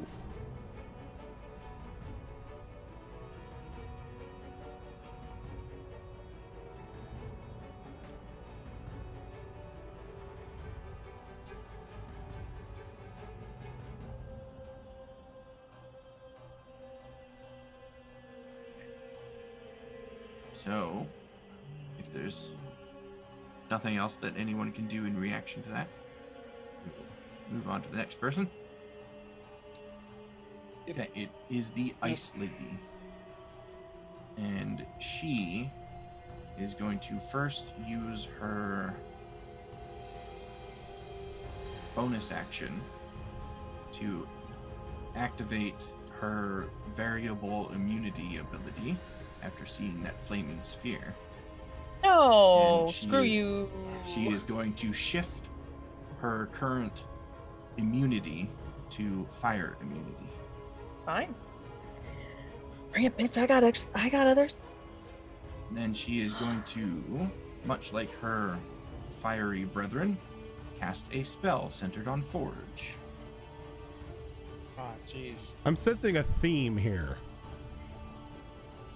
This one has a 40-foot radius to it. Oh, jeez. So actually, maybe she won't center it on Forge.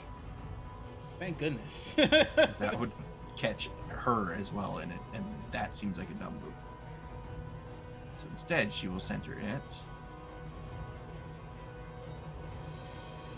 on this space right here. Oh, great. And that's a really big sphere for me to draw. Just do that real quick.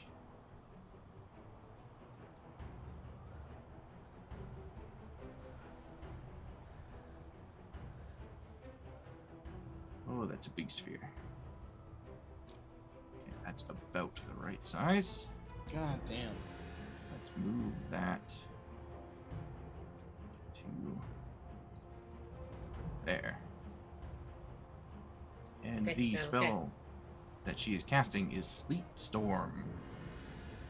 So it doesn't immediately do anything to anyone within that sphere, but it does cover that area in freezing rain and sleet. And it goes up 20 feet as well. So that area is now heavily obscured.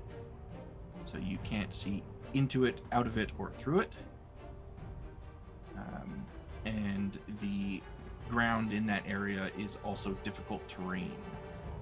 Anytime a creature enters that area or starts its turn in that area, they have to make a dexterity saving throw. So I can't. So anyone who's in it can't see in the radius, correct? Correct. And if a creature starts its turn in the spell's area and is concentrating on a spell, the creature must make a successful con save against her spell save, or you lose concentration. If you start in the. Yeah, I'll put the thing in the chat there for everyone. And that is the end of her turn. And it is the other guy who is a little annoyed at his friend because now he can't see the people he was going to run in there and smack around. So instead, he will stay put and he will cast Blur on himself. The big stone guy? Yep. And that will bring us to Forge. Forge, I need a dexterity saving throw. It's gonna be a 12. 12 is not going to do it, I'm afraid, so you fall prone. All right, but I can stand up for half movement, right? You sure can.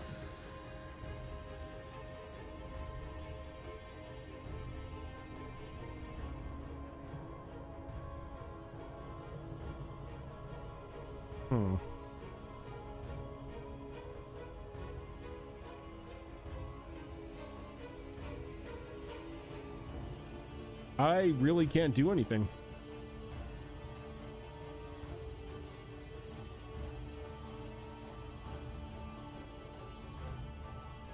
Because you can't see while in here, right? Correct. You cannot see while in there.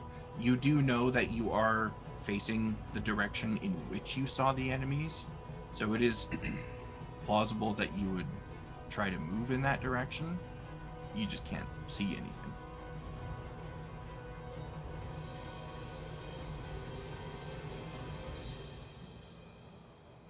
All right, he saw where everybody was at before this came up.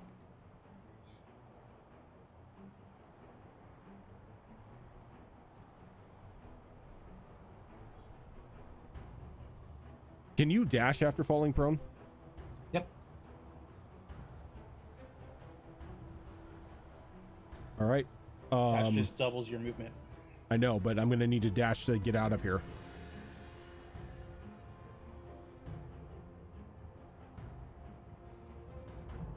All right, so he's going to dash. Okay. He's going to go diagonal.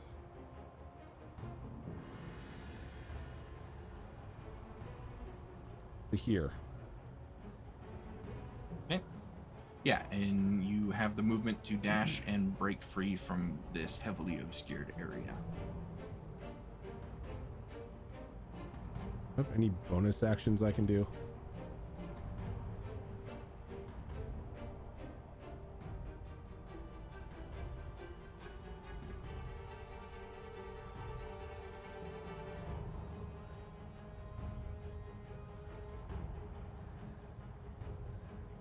I don't know if it's gonna help at all, but he's going to nope, I'm gonna use my bonus action to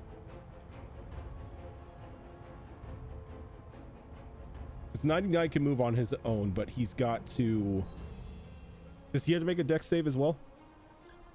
He won't have to make the dex save because I believe his horseshoes make him Because immune to he's hovering off of but it. He will still be affected by the difficult terrain because it's a cylinder area rather than just something on the ground. Yeah.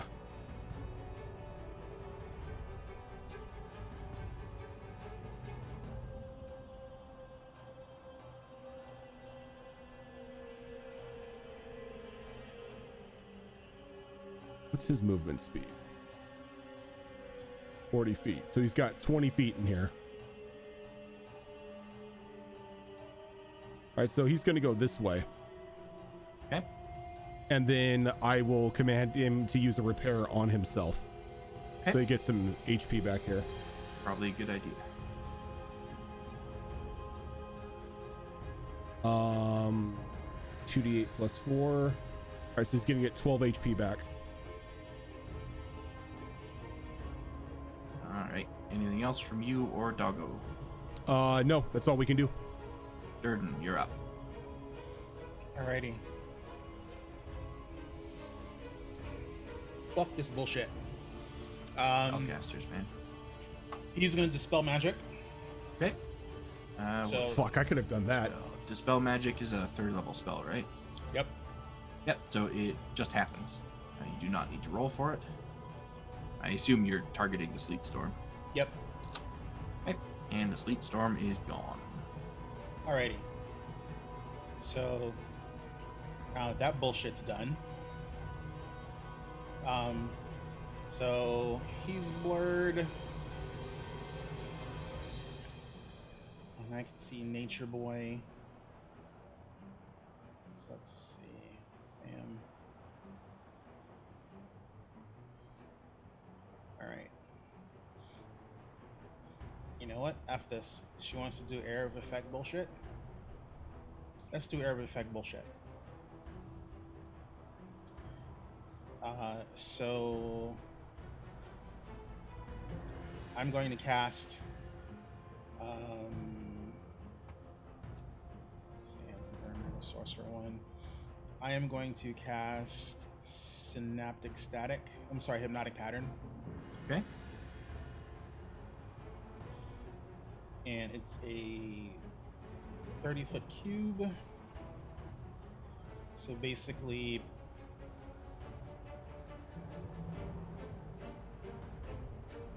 let's see.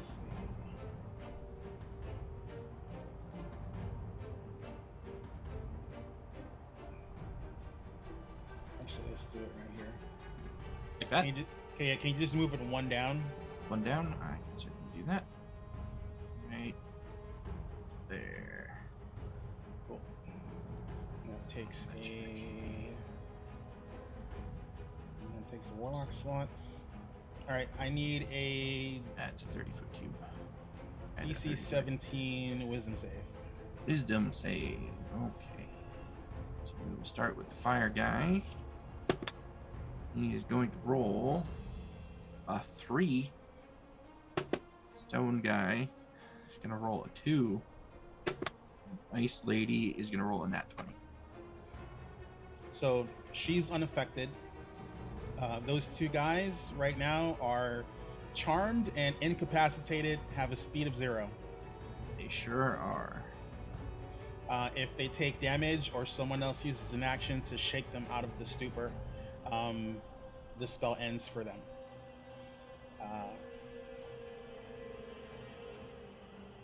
But the cube stays as long as I maintain concentration. Gotcha. So, and if Alright. they stay in the area once they've been shaken out of it, if they don't leave by the end of their turn, they start their turn in it. They have to make a new save. Gotcha. Alright, That's- any movement or anything from you? Actually, I am going to spend however much movement I need to mount. Actually, can I mount my horse with a bonus action or a movement? You can use your movement to mount it. Yeah. We'll say it's half movement to mount up. All right, cool. Oh, and the hypnotic pattern was actually no, because I bonus actioned it with sorcery points, so I can't mount the horse this turn. Gotcha. Alright, so that will then bring us back up to the top of the order with Saria.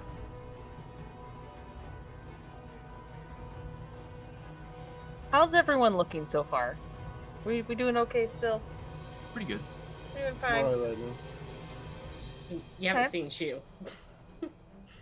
I mean, that's true. I've not seen true. So what's the square again? It's basically like it's a cube of scintillating colors and stuff. So everyone in here is charmed. Only 2 of them. Yep. Only the two of them, two okay. with the sleepy faces on them. Okay. So what I'm gonna do then is I'm gonna go ahead, get up right here on this chick. Oh, please tell me you avoided the square. Oh yeah, I went around it. I had plenty of Okay. I had plenty of movement to do an L shape. Yeah, sorry. So I was like, or meh, meh, meh, meh. There you go. Yeah, no, I didn't walk into it. That's why I asked what the square was so I could avoid it. I'm gonna go ahead and I'm going to smile at her and kind of have my hand go across my face, and once it reveals my mouth, you just see these large jagged fangs as she casts primal savagery on herself and bites into her. Nice. So it's a melee attack. Okay. Oh, nice. Okay. 23. 23 will hit. Okay, so that's 3d10 necrotic. Acid. It is acid. Okay, 3d10.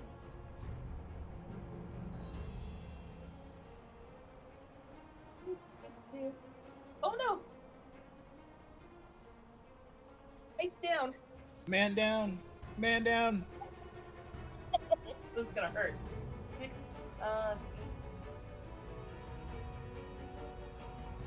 That is 20 acid damage. 20 acid damage. Very nice. And that one does not have resistance or immunity to acid at the moment. And then as soon as I let go, you can see blood around my mouth, but my teeth are back to normal. And then I want to go ahead and hit her with my sword. Go for it. Because I can. You sure can. 'Cause you are a battle druid. I am, so I can use a spell and hit at the same time. What's my plus on that? Hold on, I think it's the same. Yeah, okay. That's a 21. 21 will hit. Okay.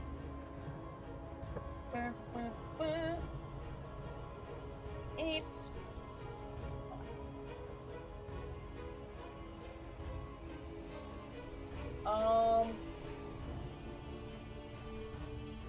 Give me just a second.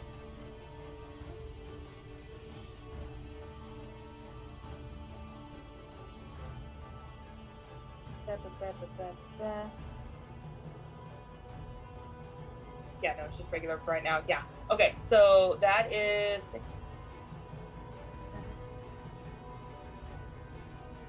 That is going to be 12 slashing. 12 slashing, alright. Because I did not activate the rod yet. Still good damage against that one on that turn.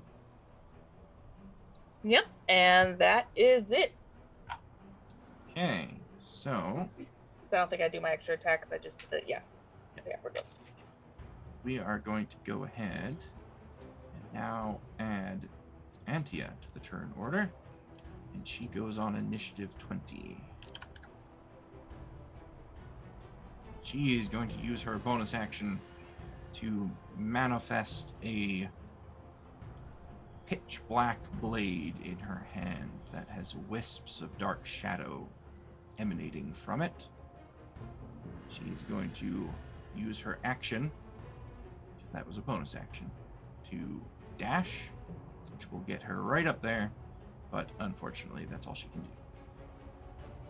Man, everybody taking the spots that I'm trying to go. I'm in the same problems. I'm not I gonna mean, help you. there's still a spot next to us. Yeah, Yeah, and then I'll get the flame. and then the ball flaming fire. sphere kicks my ass, Just back up when you're done is all. You just back up. and it get an attack of opportunity. I don't think so. It's cool. Shu, who's not bright enough to realize that the flaming sphere will extend out. Magic is weird. Sure is. Will move into that spot. Does she avoid the scintillating color square? Yes, that's weird. She doesn't want to go in it. Okay, thank goodness. But the flame is in a spot. The flame shouldn't move from that spot. It's fine, right? Sure. Cobalt logic. Stupid cobalt logic.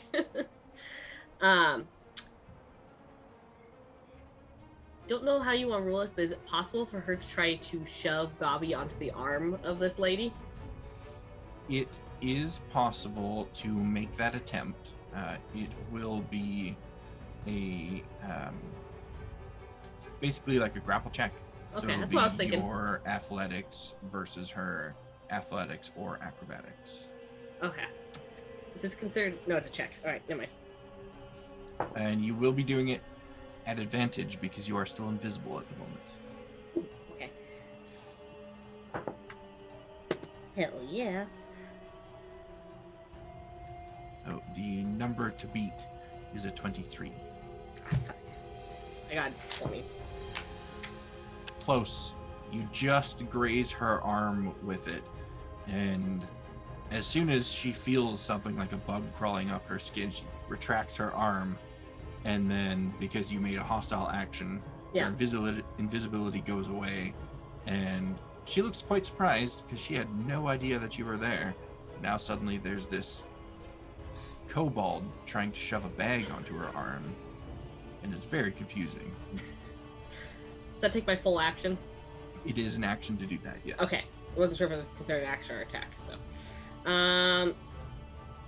I will spend a key point to take patient defense. Okay. You take the dodge action. So and as then- she stands there, she goes from standing upright to now she looks like she's had like 5 cups too many. And looks a little drunk, and she's just going like this. swaying back and forth. Okay, and at the end of your turn, you are within range of that sphere. Yeah. So you need to make a... Is it a con or a dex? Zoro, it's your spell. You tell me. Sorry, what was that again? You flame Uh, sphere. Oh, the Flaming sphere. sphere. I forgot. I was just like, what are you talking about? No one's next to. Cobalt wasn't smart enough to realize it wasn't. Yeah, it's a dex, so I'm hoping she does really well. 22? Yeah, you're fine. So you only take half damage. Evasion. Evasion. Wait, Thanks. you're good. It's just like Still not aware the flaming sphere does anything. Dope. Shit. She's like, anyone else feel like a little hot? Maybe I don't know. Whatever. Yep. All right, Kage, you're up. All right, please excuse me if this happens to get a little technical, but I think I know, or I think I can do something. So first things first, Kage will bonus action Hunter's Mark the one in front of him. Okay. Let me mark that off my spells.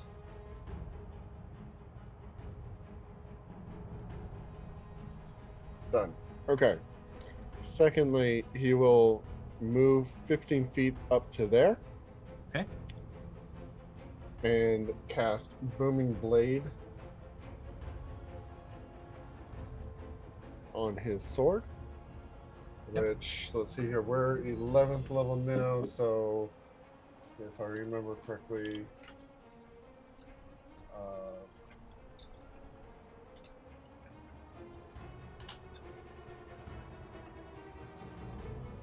okay, so it's 2d8 from that. Oh, first I need to roll a hit. That'd be good. We do usually need to do that. Not Yes, always, yes. but usually. It's a little rude to assume that I just get it right off the bat, right? 23 to hit. You get it right off the bat.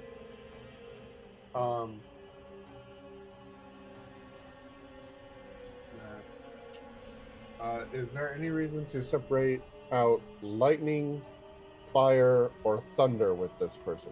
Lightning, fire, or thunder? Which one is she? She's the green one. Nope, you're good. Read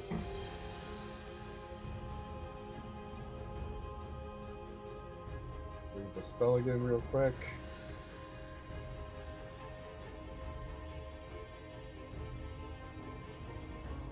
Yeah.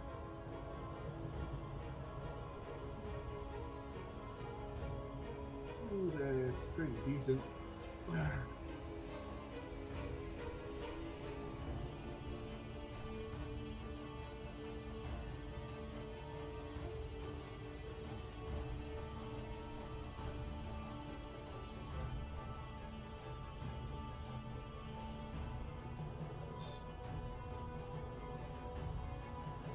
That's going to be 36 damage total. Okay. And she is wreathed in booming energy, if Oh, wait. I am correct. There's a D6 for Hunter's Mark. Yes, there is. That's an additional 2. Right, an additional 2 it is. Okay. Now this is the part where I might get a little technical. I want to action surge, which gives me an action. Yes. The action I want to take is disengage. Okay. And I roll down to there. All right. You roll down the hill. And it kind of be like, Roll a persuasion check for me. ooh, okay. Damn it, I'm not proficient. Keep playing him like he's a charismatic character, but I forget he's not actually on paper. But that's what makes it fun. When you try to be a character that your stats tell you you are not. A 15? A 15? She's completely focused on you. Ah. That could mean so many things, but It that's okay. really could. We'll find out. We will. All right. Anything else from you? That is my turn. That is your turn. Okay, Perseus, you're up. And you're hidden. And you're muted. Would You're it a be lot of things, possible to Perseus. just delay my turn? Yeah, if you want to delay your turn in the order, you certainly can. I absolutely do, because Where would I you like to delay it to?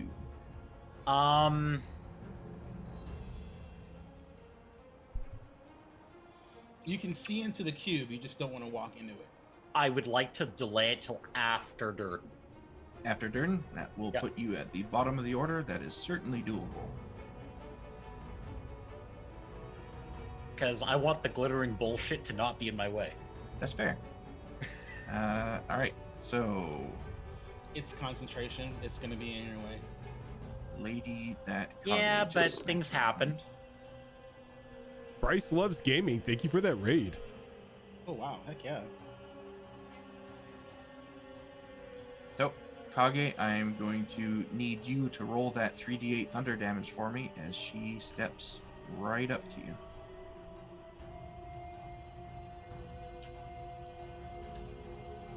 Is it just 3d8? I believe it is Booming Blade at 11th level. Yep.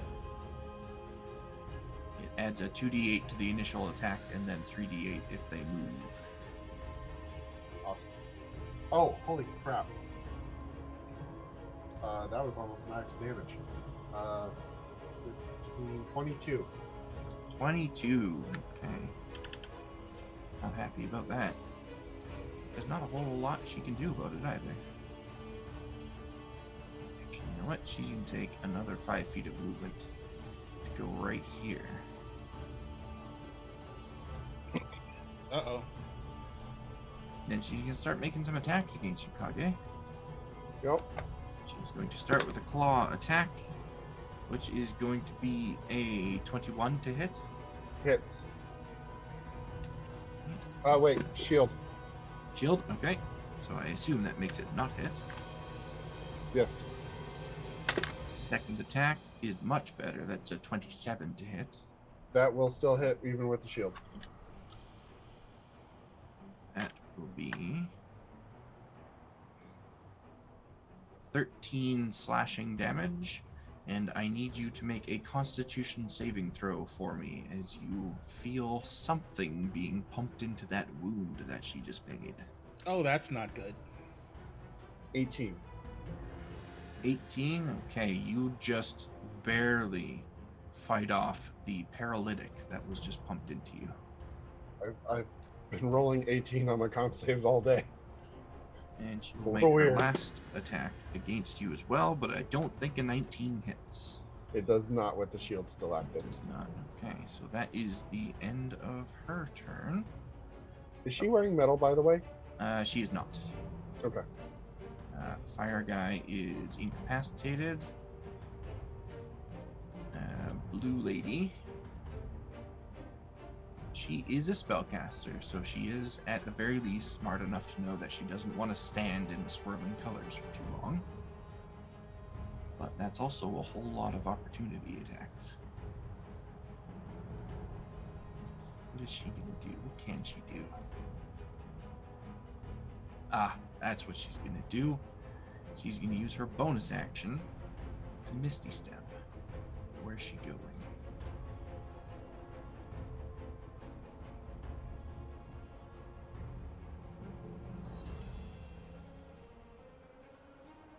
Okay, she's going to Misty Step down to there.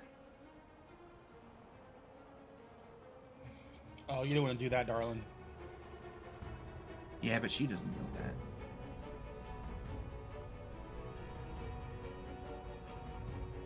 She is going to not do that because that's a touch attack.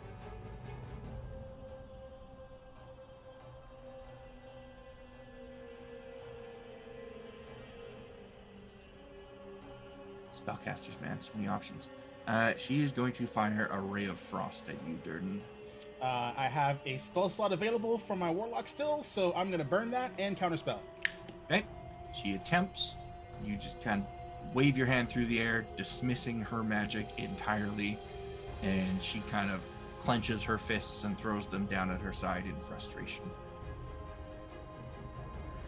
Stone guy is incapacitated. Forge, you are up. Well, somebody's going after my buddy. The Forge is going to go down this way. Okay. As you move out of Tongue Lady's range, she will make an opportunity attack. Perfect. I don't like the sound of that, but okay. It means he gets to use his jump jets on her. It's a 28 to hit. A 28 will hit. And as a reaction, I'm going to use my exhaust jets on her.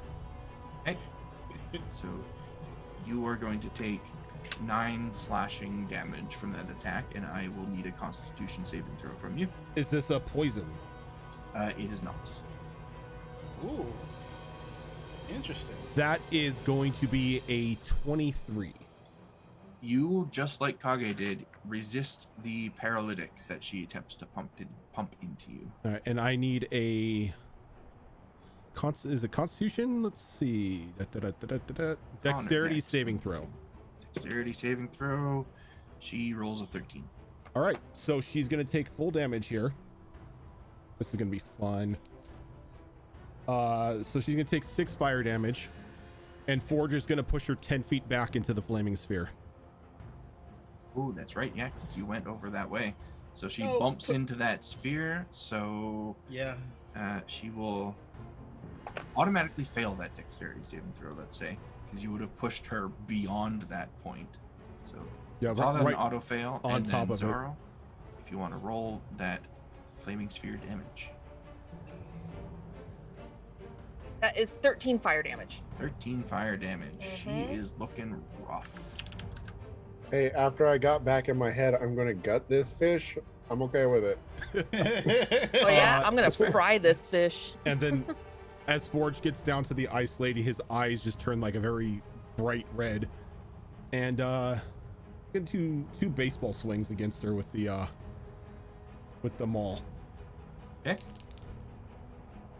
First one is going to be a 26.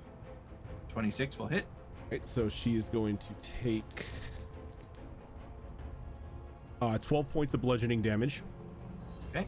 And then the second one will be a dirty 20. Dirty 20 will also hit. All right. So this one will be 14 points of bludgeoning damage.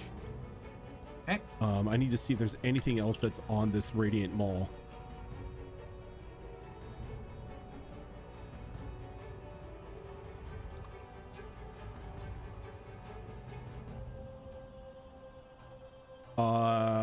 No, it's only when I'm hit. Oh, and she, the one that got pushed back into the orb is also blind. Oh, yes, that's right. That does that.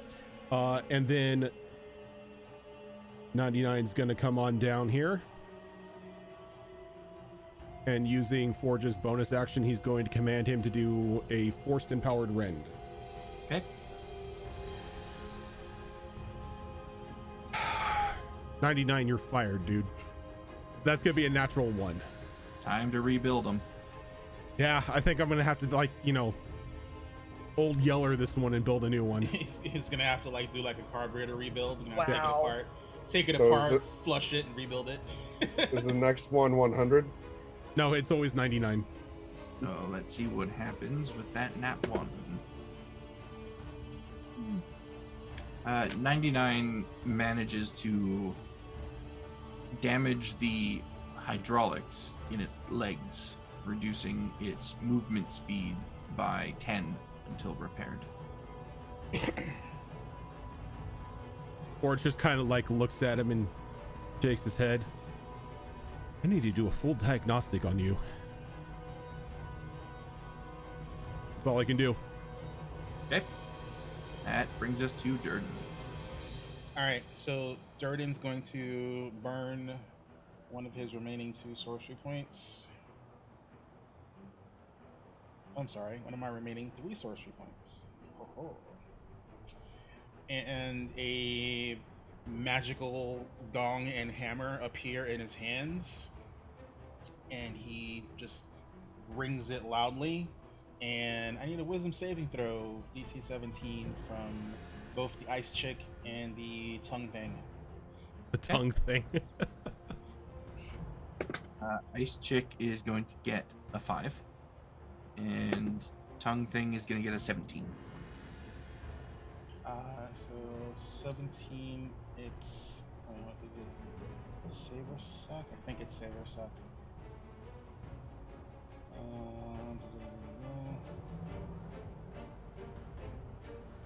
Yeah, it's save or suck. So Tongue Thing doesn't get any damage, but because she failed, she's gonna take 3d12 from Toll of the Dead. That's going to hurt. pull out an extra d12. Where are you? Oh, there you go.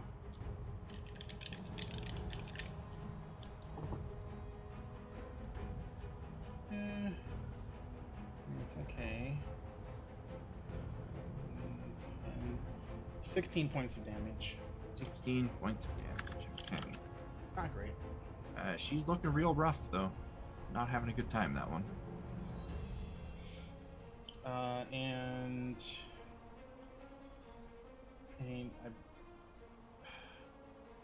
let's see, what's her movement? That's 30.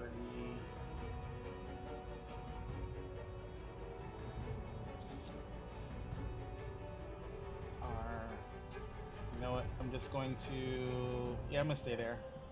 Because I can't move out of any spell range I can think of that she could cast.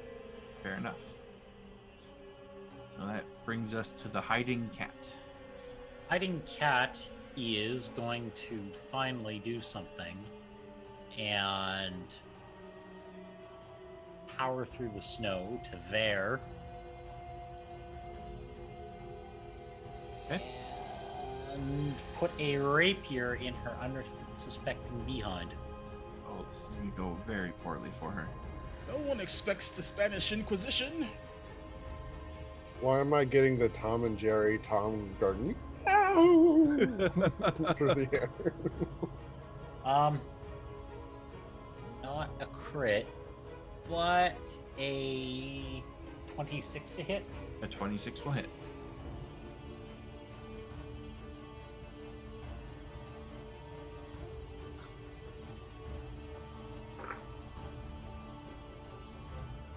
Sneak attack, you're doing so well this time. +5. Okay.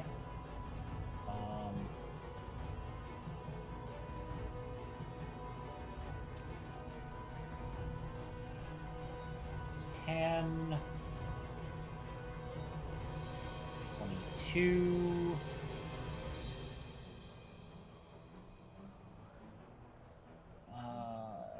For 34. 34, okay.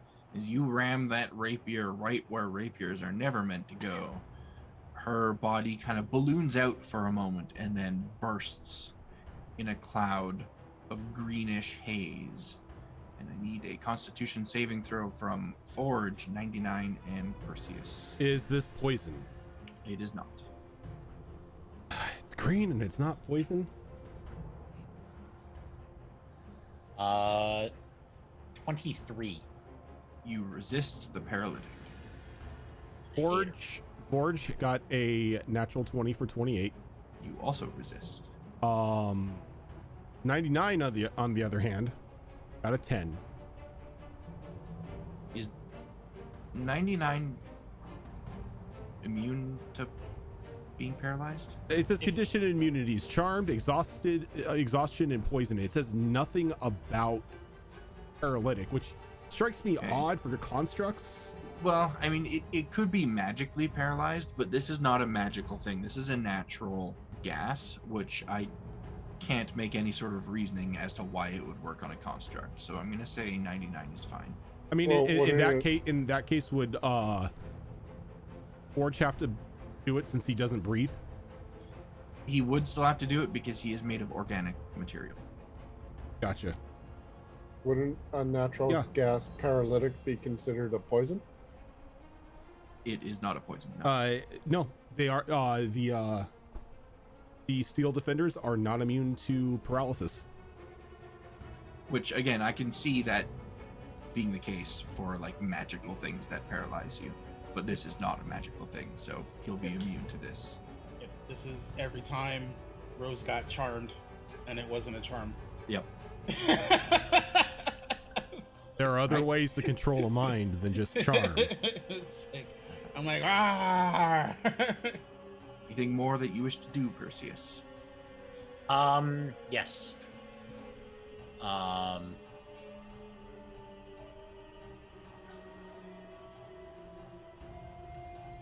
Yes.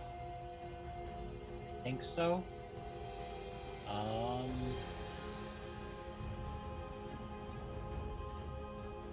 I'm going to. Okay, hold on. So from. I actually have to measure something now. Okay, it's 15. Neat. Okay.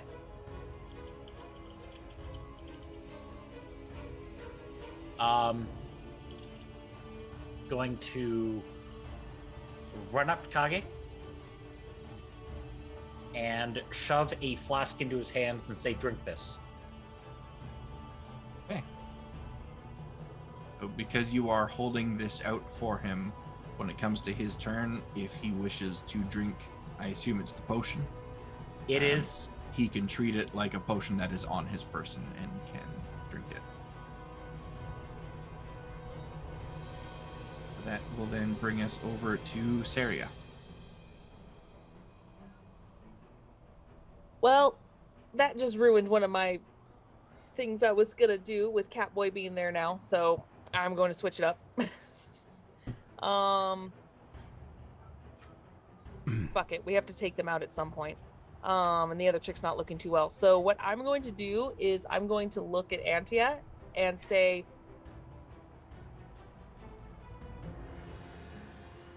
actually, no, I think she's fine. Hold on. Yeah, it's actually in front of me. Never mind. Okay.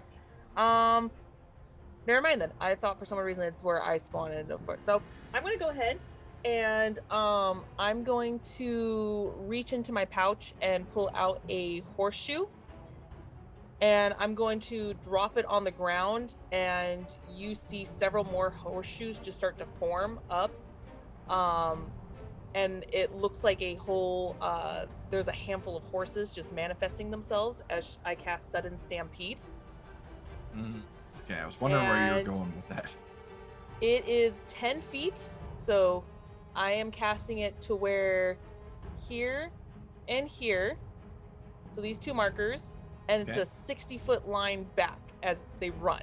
So they're gonna trample over these two. So they're going this way. It's 10 foot wide, 60-foot run. Yeah. And I don't know if they even get to do this because they're charmed. But they need to make a dexterity saving throw. They're incapacitated. So. They don't get. That's why I was asking. All right, they're gonna take the full damage, and they get knocked prone since they auto failed. So that is 6d10.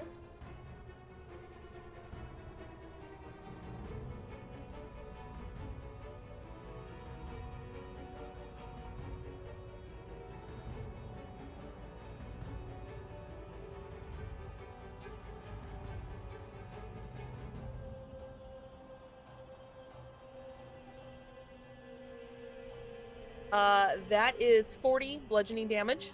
40 bludgeoning damage, okay. Nice. So the stone guy, you see, unfortunately, appears to be immune to bludgeoning damage at the moment. He's still knocked prone, though, because it still impacts him. Fire guy is not immune to bludgeoning damage at the moment, so he takes that full 40. If he's immune to bludgeoning damage, he's still incapacitated. That's true, because he didn't take damage. Still gets knocked over by the horses. Yeah, so he's face down in the snow, incapacitated. Good. He's just planking. Good. Guy's not having a good day. So seeing that, she's gonna be a little disappointed, but how's the fire guy looking after all that? Fire guy looks like he just took a hefty hit. Okay, cool. So what I'm gonna do then, I just lost my thing.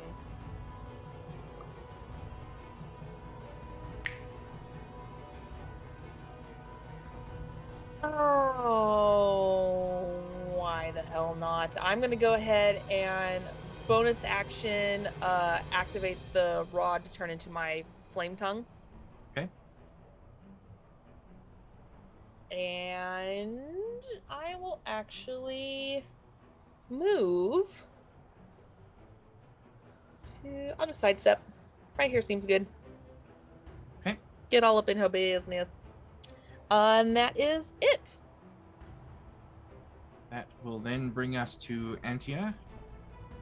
And she, with that shadowy blade in her hands, is going to step into the hypnotic pattern and walk over to the prone fire guy. Make some attacks. Prone, so it's at advantage. Durden looks very surprised that she just steps into his spell effect and She like, he's like, yeah, whatever. It's just- cute. She I just like walks in and just tells you your magic ain't shit. it. I know, right? It's going to be a 20 several to hit. Is that a D6 or a D8?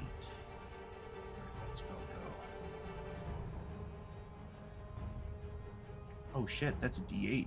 Maybe I shouldn't have cast it at 7th level. Those D6 attack. Be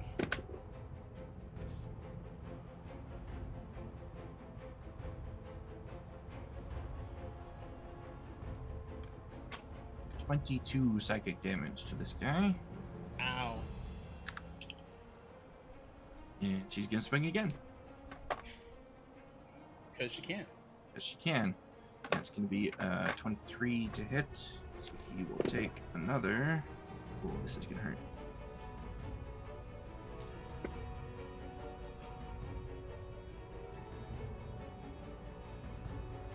Jesus Christ. He's gonna take 32 psychic damage from that. God damn. He's still alive, but barely. Oh, is she having trouble fighting that dragon again? He's going to Fuck. step over here, so he has real trouble trying to escape if he tries to. She is still in it while she ends her turn, though, so she has to make that, what was it, a wisdom save? Oh, okay, yeah. I was like, oh shit. It's DC 17. DC 17. Oh, yeah, she's fine. It was a 20 something. Shoot, you're up. Shu is quite determined to stick someone in this goddamn bag. She's getting stubborn about it. So she's going to use Step of the Wind to disengage. Okay. She saw Antia do it, so she thinks it's fine now. Oh no. When you have a low intelligence character Yep. Yeah. and you play it this well. She's then going to attempt to put a limb in the bag because this guy's just laying there. He is indeed just laying there. Why stop at a limb? Go for the head. I know, right? The head empty. If I can't do the head, she would do the head. The head won't fit in the opening of the bag, but his Damn hand it. certainly will. Head We're gonna stick his hand in. empty, no thoughts, only punches. So you slip his hand in the bag, and he's incapacitated, but he is conscious, so he just has to lay there and watch you do this. And as soon as you slip that hand into the bag, the teeth on the edge of the bag spring forth and snap down onto his flesh, and they just kind of like start to chew a little bit, trying to drag the bag Wait. further onto him. Is Gobby a bag of Back devouring? of devouring. Yeah. Jesus. So it's not going to be an immediate process, but it is happening. Okay. I'm So, guessing that he failed to be pulled in then. so as if there's damage from the bite of the bag of devouring, that will break the spell. Oh. It will, but the bag itself doesn't actually do damage. It just eats. It just eats.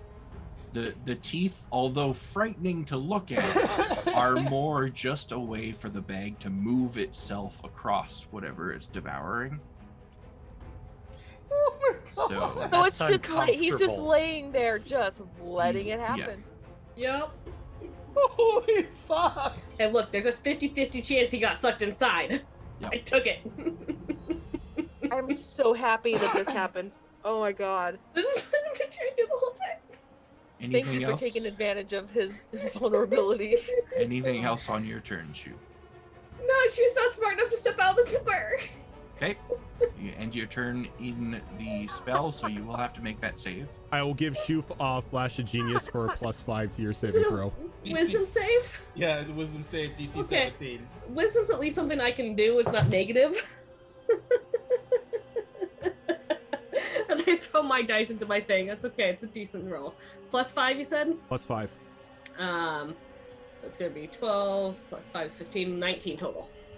You're fine. Thank goodness. All right. Oh, I'm sorry, guys. She ain't smart. That brings us to Kage. Kage, you have a blind target in front of you. And you've been I told to most drink this. Certainly do. Yes, Um, and Perseus is holding a potion of Hill Giant Strength out for you, which you can drink with a free action if you so desire. I don't know what it is though. Not that that's going to matter.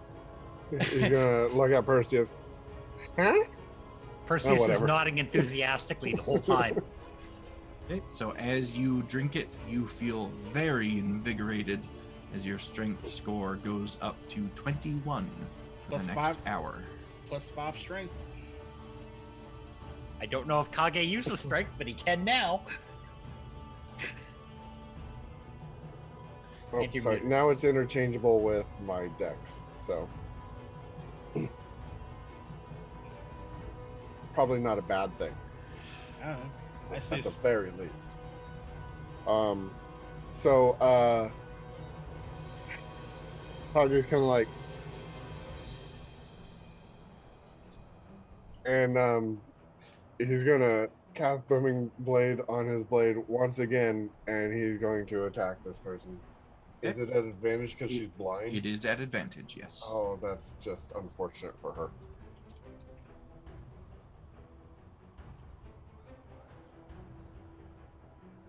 Uh, 23 to hit. That will hit. All the dice.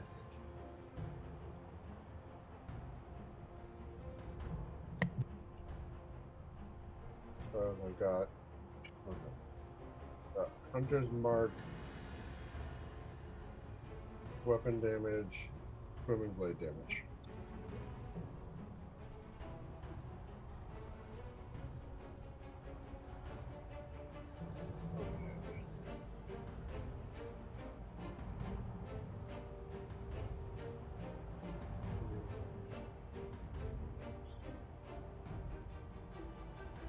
Uh, 20.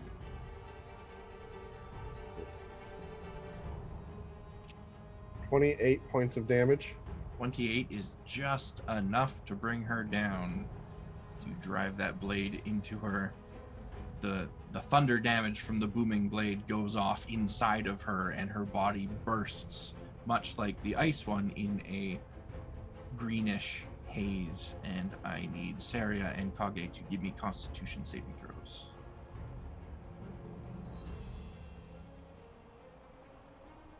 Natural 20 for 22. You resist the paralytic. I lost my D20. Oh, there it is.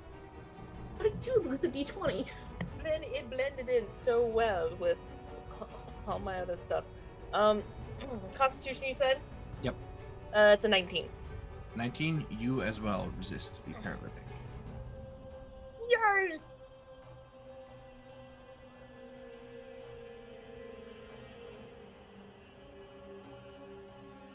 Yeah, fuck it. I want more.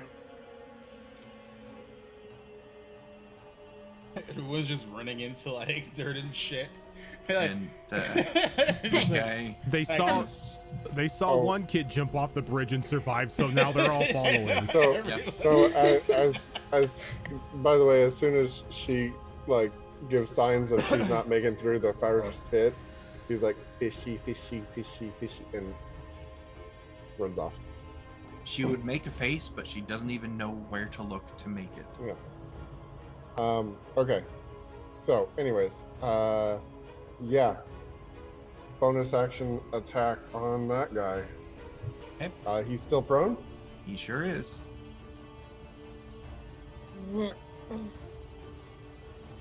A natural 20. You could roll damage if you want, but I'll tell you right now, you don't have I do.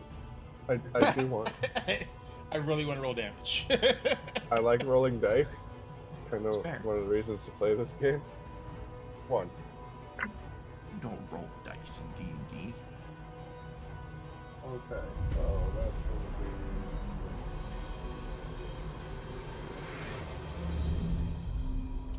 Just let the bag eat the 20. opponent. It's fine. 27 points of damage. Okay, you only needed to do 11. As you rush over and bring your blade down through this guy's back, and much like his friends, balloons up and explodes. I need a con save from you and Antia. Okay, Antia's fine. 19. You as well are fine.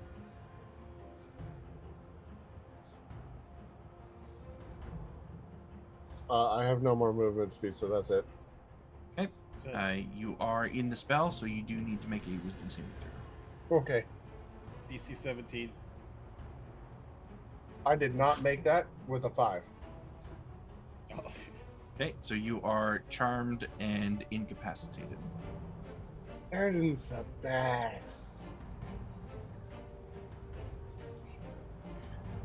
I feel like that wouldn't make Durden very happy, just to have a bunch of people standing around dazed, singing his praises. Praising him. That's not in the description of the spell. That's the only reason why he Durden has the spell. starts a cult. It's like, Okay, so that brings us to dead person, dead person, dead person, dying person, who is incapacitated, so he can't do anything. Forge. Forge knows better than to play in any sparkly shit Durden puts out. So, instead, he's going to go ahead and cast Aura Vitality. Okay. Which creates a 30 feet around me. Yes. Yep, a 30-foot aura.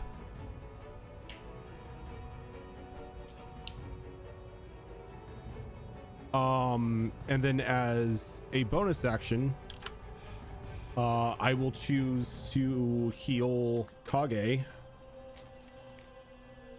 for a whole whopping 3 hit points. You will have to move diagonally 1 space to catch him in it. I can do that. I appreciate it nonetheless. And then 99 is going to be commanded to oh wait, nope, I can't command it because it's a bonus action. So 99 is just going to stand there. Okay. Durden, you up to anything, or are you just gonna watch this guy be devoured? I'm gonna drop concentration on the spell. Oh, but we can just stand there and watch this guy get eaten by a bag. I mean, we could, and that does look entertaining. Good. Not it's gonna your lie, choice. I seriously was just gonna sit in the snow and just wait because I'm like, I want to see this. All right, I need to make a save because I can clearly see Kage's affected by my spell, and it's like that just doesn't sit right with Durden normally. It's fine. It's fine if you do. I'm just pointing it out.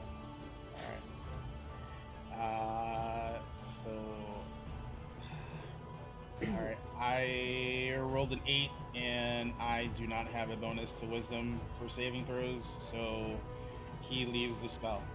Okay. Spell All right. remains. It's all fine. Kage's just sitting there going, Durden can be the nicest guy sometimes. Okay, I assume you're just gonna stand there and let the guy be devoured. I can concentrate for a minute, so if it takes longer than that for him to be devoured, It won't. Which is probably for the best. Perseus, are you gonna do anything?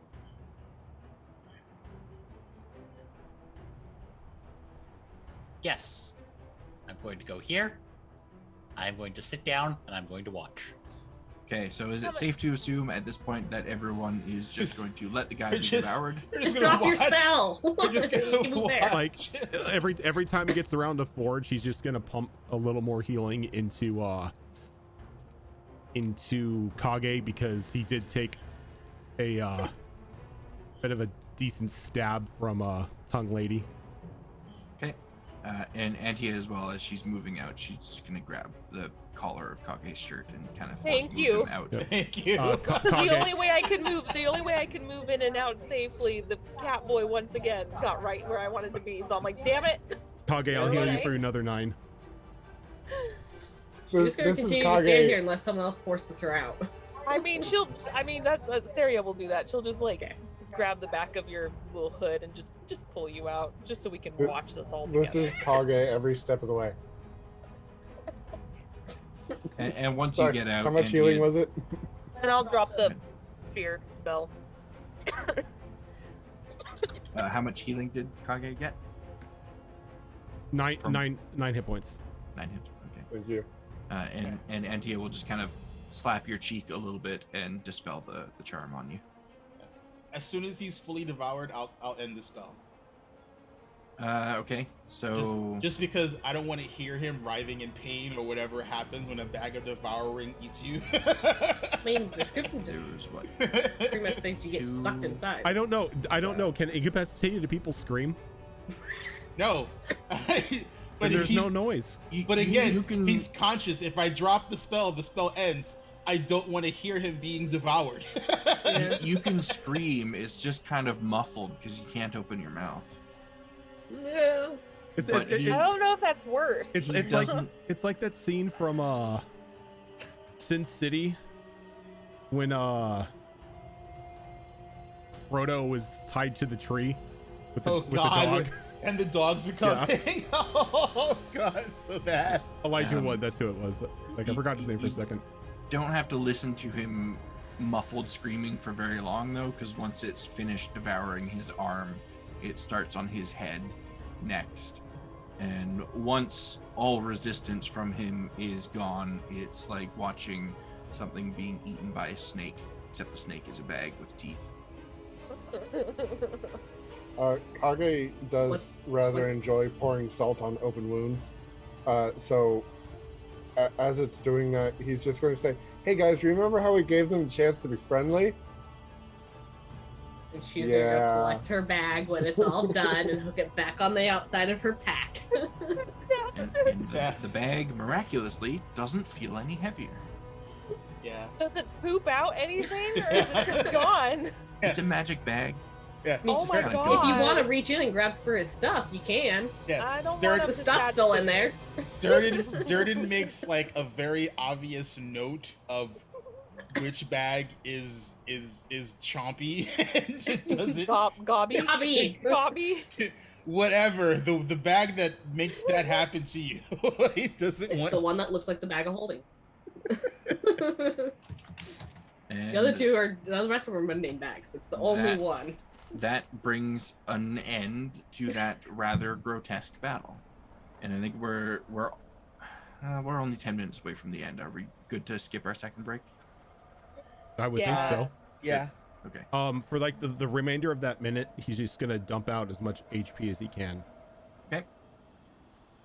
So I don't know who all is hurt. I'll just say I get back up to full easily enough.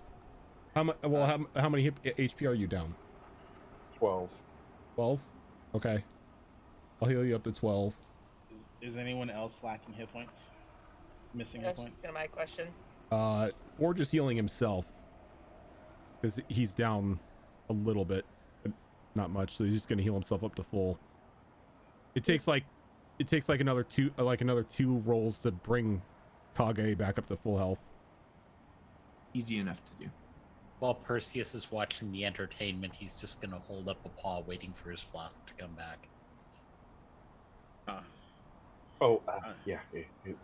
Durden No, will this is gross. Durden will apologize to Kage. And he's like, sorry, but we had to make sure whatever Shu was doing to him didn't stop happening. Kage just I said, did nothing to him. Gobby "What are did. you apologizing for?" That was interesting. The poor guy, I felt a little bad for him because he literally did nothing. Yeah, he had some real beefy attacks too. Yeah, That poor sop. Forge is fine with it since he was immune to bludgeoning damage. That's all Forge does. I mean, we you know, gave them the chance to be friendly. I got Gobby because it ate its last owner, and I watched it happen. So I figured, why not have him meet other people? Maybe we could. He seems to like it. Maybe we could put Eugene in that. Pretty sure he'd be dead. I think that negates Antia wanting him alive. Oh no, just do A his little foot. bit, yeah. Just do his foot, both Yeah. of his feet. And, his feet and his arms, and then he can't get away. Well, from Yeah, there you go. my understanding, those bags, they don't really stop once they start. Not even if you try to pull it off. I mean, you can try. They're really hard. I mean, to pull off. but if Why it's don't we just chop off the leg? exactly, if it's eating a limb, you just chop the limb off, and it would have to stop at that point in time. Might die from blood loss. Oh, it's fine. I can help them. I can help Are we them. really becoming that party? We have Yes, we enough, are. we have enough people with fire magic. He'll be fine. I can cauterize it and heal him up. It's Yeah, you fine. can heal his wounds, stop the bleeding, and then he can't get away from you. I'll take it under Why am I consideration. taking joy in this? I was about to ask the same question. Because it's fun. Look, Because you're an idea guy and you like it. I'm new to emotions, but that thought just made me happy. Doesn't that make me a bad Because person? Eugene's a horrible person. He deserves anything that happens to him. Yeah. Mm-hmm. Well, I mean, after, interrogations and I mean, all that good stuff. before this whole ordeal with the emotions, I was only thinking about getting Snowdrop. But now I really want to hurt him. So, Because he's a bad man, needs to be hurt. deviating away from the what boils down to torture topic, if I could direct everyone's attention to the northwest over there, do you see that faint glow on the horizon? Is another forest on fire? You all do see the very, very faint glow. No, that's our destination. Why is it Good. glowing? Because I lost that other spell, so. Well, it's a town. The lights are on. Oh, okay. So it's dusk, and we're seeing like town lights. Yeah. It's not Okay. the like deep orange forest fire glow. It's the glow of Like a street lamps civilization. and stuff. Okay. I just wanted to make sure. Just like, I'm like, do we want to go towards the flaming town? Yes, we It's do. the comforting glow, not the, oh, it's on fire. Yeah. Wait, does this mean we get to sleep in a bed tonight? Maybe. Meantime, the 3 bodies that still exist, like They're to shreds. investigate them. They blew Oh, up when they turned into that gas. Did they leave any loot Investigate for behind? any equipment left behind. It's just tatters of Ooh. cloth and stuff. Well- You can well, scoop up the somebody- tatters, but there's nothing valuable there. Oh, that's right. She used claws, didn't she? You all seem to have natural weapons. All right. Well, sucks for them. Shall we keep going? Yeah, I think we can make it in just a couple of hours if everyone's up for it. That Yeah. way, right? Absolutely. Press on. I knew I saw people on the road. Shu riding the high from sticking someone's arm in that bag finally. We'll take the lead. Okay. So, Shu, give me the potential final roll, which is persuasion, or not persuasion. You're going to persuade the road to lead you there. Please Hey, no. Road, Road, Please come no. on, let me Hey, go the right way. if Xena can intimidate nature, maybe we could persuade true. nature. Yeah, except I got -2 in persuasion. Let's not do that. Okay, let's try perception or survival instead. They're the same, so let's go off survival for a total of 17. 17? Okay. The path to the glow on the horizon is pretty straightforward. The snow picks up a little bit. The wind dies down a little bit. And it feels like a pretty easy trek, especially with the possibility of maybe sleeping in a bed tonight on the forefront of your mind. As you walk for a couple of hours, you see that once you kind of reach that end of the journey, it's only about 15-20 minutes more. So you push on, you trek on, until eventually the lights get brighter and brighter, and you can start to see houses spattered across the landscape in front of you. The evergreen trees have grown more and more dense. It's not a forest, but there is life here. Something that feels like has been absent for this whole trek is life. And here it is right before you. The road beneath your feet goes from this vague trail that carts and horses take to this well-defined icy road. It's certainly not like a city road by any means, but the hardened ice forms a very obvious path. As you proceed down it, you start to see the semblance of short cobblestone walls erected along this path, only a couple of feet in height.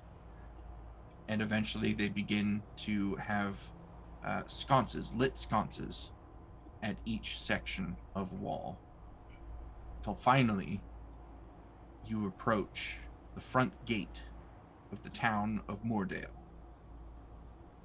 As you're walking your way down the path, you see, standing on either side of the gate, two people that appear to be guards of some kind.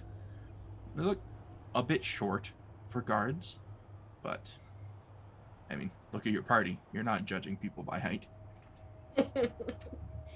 Be all over the place.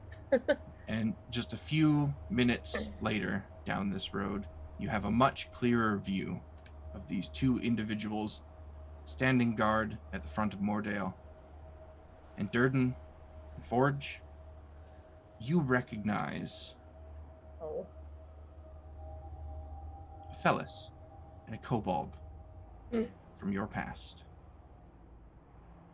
And that's where we're going to stop for tonight. Well, I don't like that. I don't know why, but I really don't like that. Well, Wait. Forge is setting the town on fire. Wait, they're guarding the town. Mm-hmm. Appears to be the case. This ain't gonna be good. So This is Ziggs not okay. and oh fuck, what was your other cat's name? Nazareth. Ziggs and Nazareth. Oh no, I have bad Well, feelings. I have a concern there because I know what spotted Nazareth leopard? was. Sorry, what was that, Chatterbox? Was there a snow leopard? There sure was.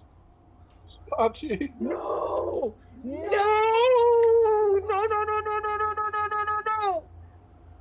And Yeah, Forge had to get shit. Forge had to get emotions the day before, didn't he? Yep. Have you been rolling to see when you get your emotions? No. Well, I rolled when he was first turned into a wolf, but it didn't stick with him. But for some reason, the almost eating shoe kind of hit a funny bone, and it just brought the emotions up. So, thank you everyone for tuning in and partaking in part 3 of Sonata 3. We will have the final part this coming Wednesday. It's going to be an interesting one, so don't miss it if you can help it. This is, as always, not the only show that we have here on this channel. On Mondays, that's tomorrow for those of you keeping track, is our Mass Effect 5e game run by the lovely Zorro that you see here on this show with us today. We also have a mini adventure, the Chimera Collective, happening on Tuesdays, which is run by Kiara Phoenix, which those of you that tuned in to our show yesterday morning, I guess it wasn't morning, afternoon, will have recognized Kiara Phoenix, who runs the Chimera Collective. That is filling in our Tuesday slot while we prepare for episode 1 of campaign 3, Destiny Forge, which begins on December 7th. Alternating Saturdays, we have Withered Wastes, which is a post-Arcana apocalypse wasteland type game where we try to reconcile our differences but end up fighting each other instead. And getting turned into sand. The And true turned into the true sand. enemy is yourselves. It always has been. And on the other Saturdays, we have Wayward Wanderers, which is a Pathfinder 2 Extinction Curse campaign run by Azarin, who you see on several of our shows here on this channel. In addition to that, we have our once-a-month lore talk show, Behold Lore, which takes place the first Saturday of every month. You can find all of the shows that we have here after they've aired on our YouTube channel. And our lore talk show is also available in podcast format. You can find all the platforms it's available on by going to beholdrp.com. Thank you again to everyone here, all the amazing raids that we've had today. I look forward to seeing you back here on Wednesday.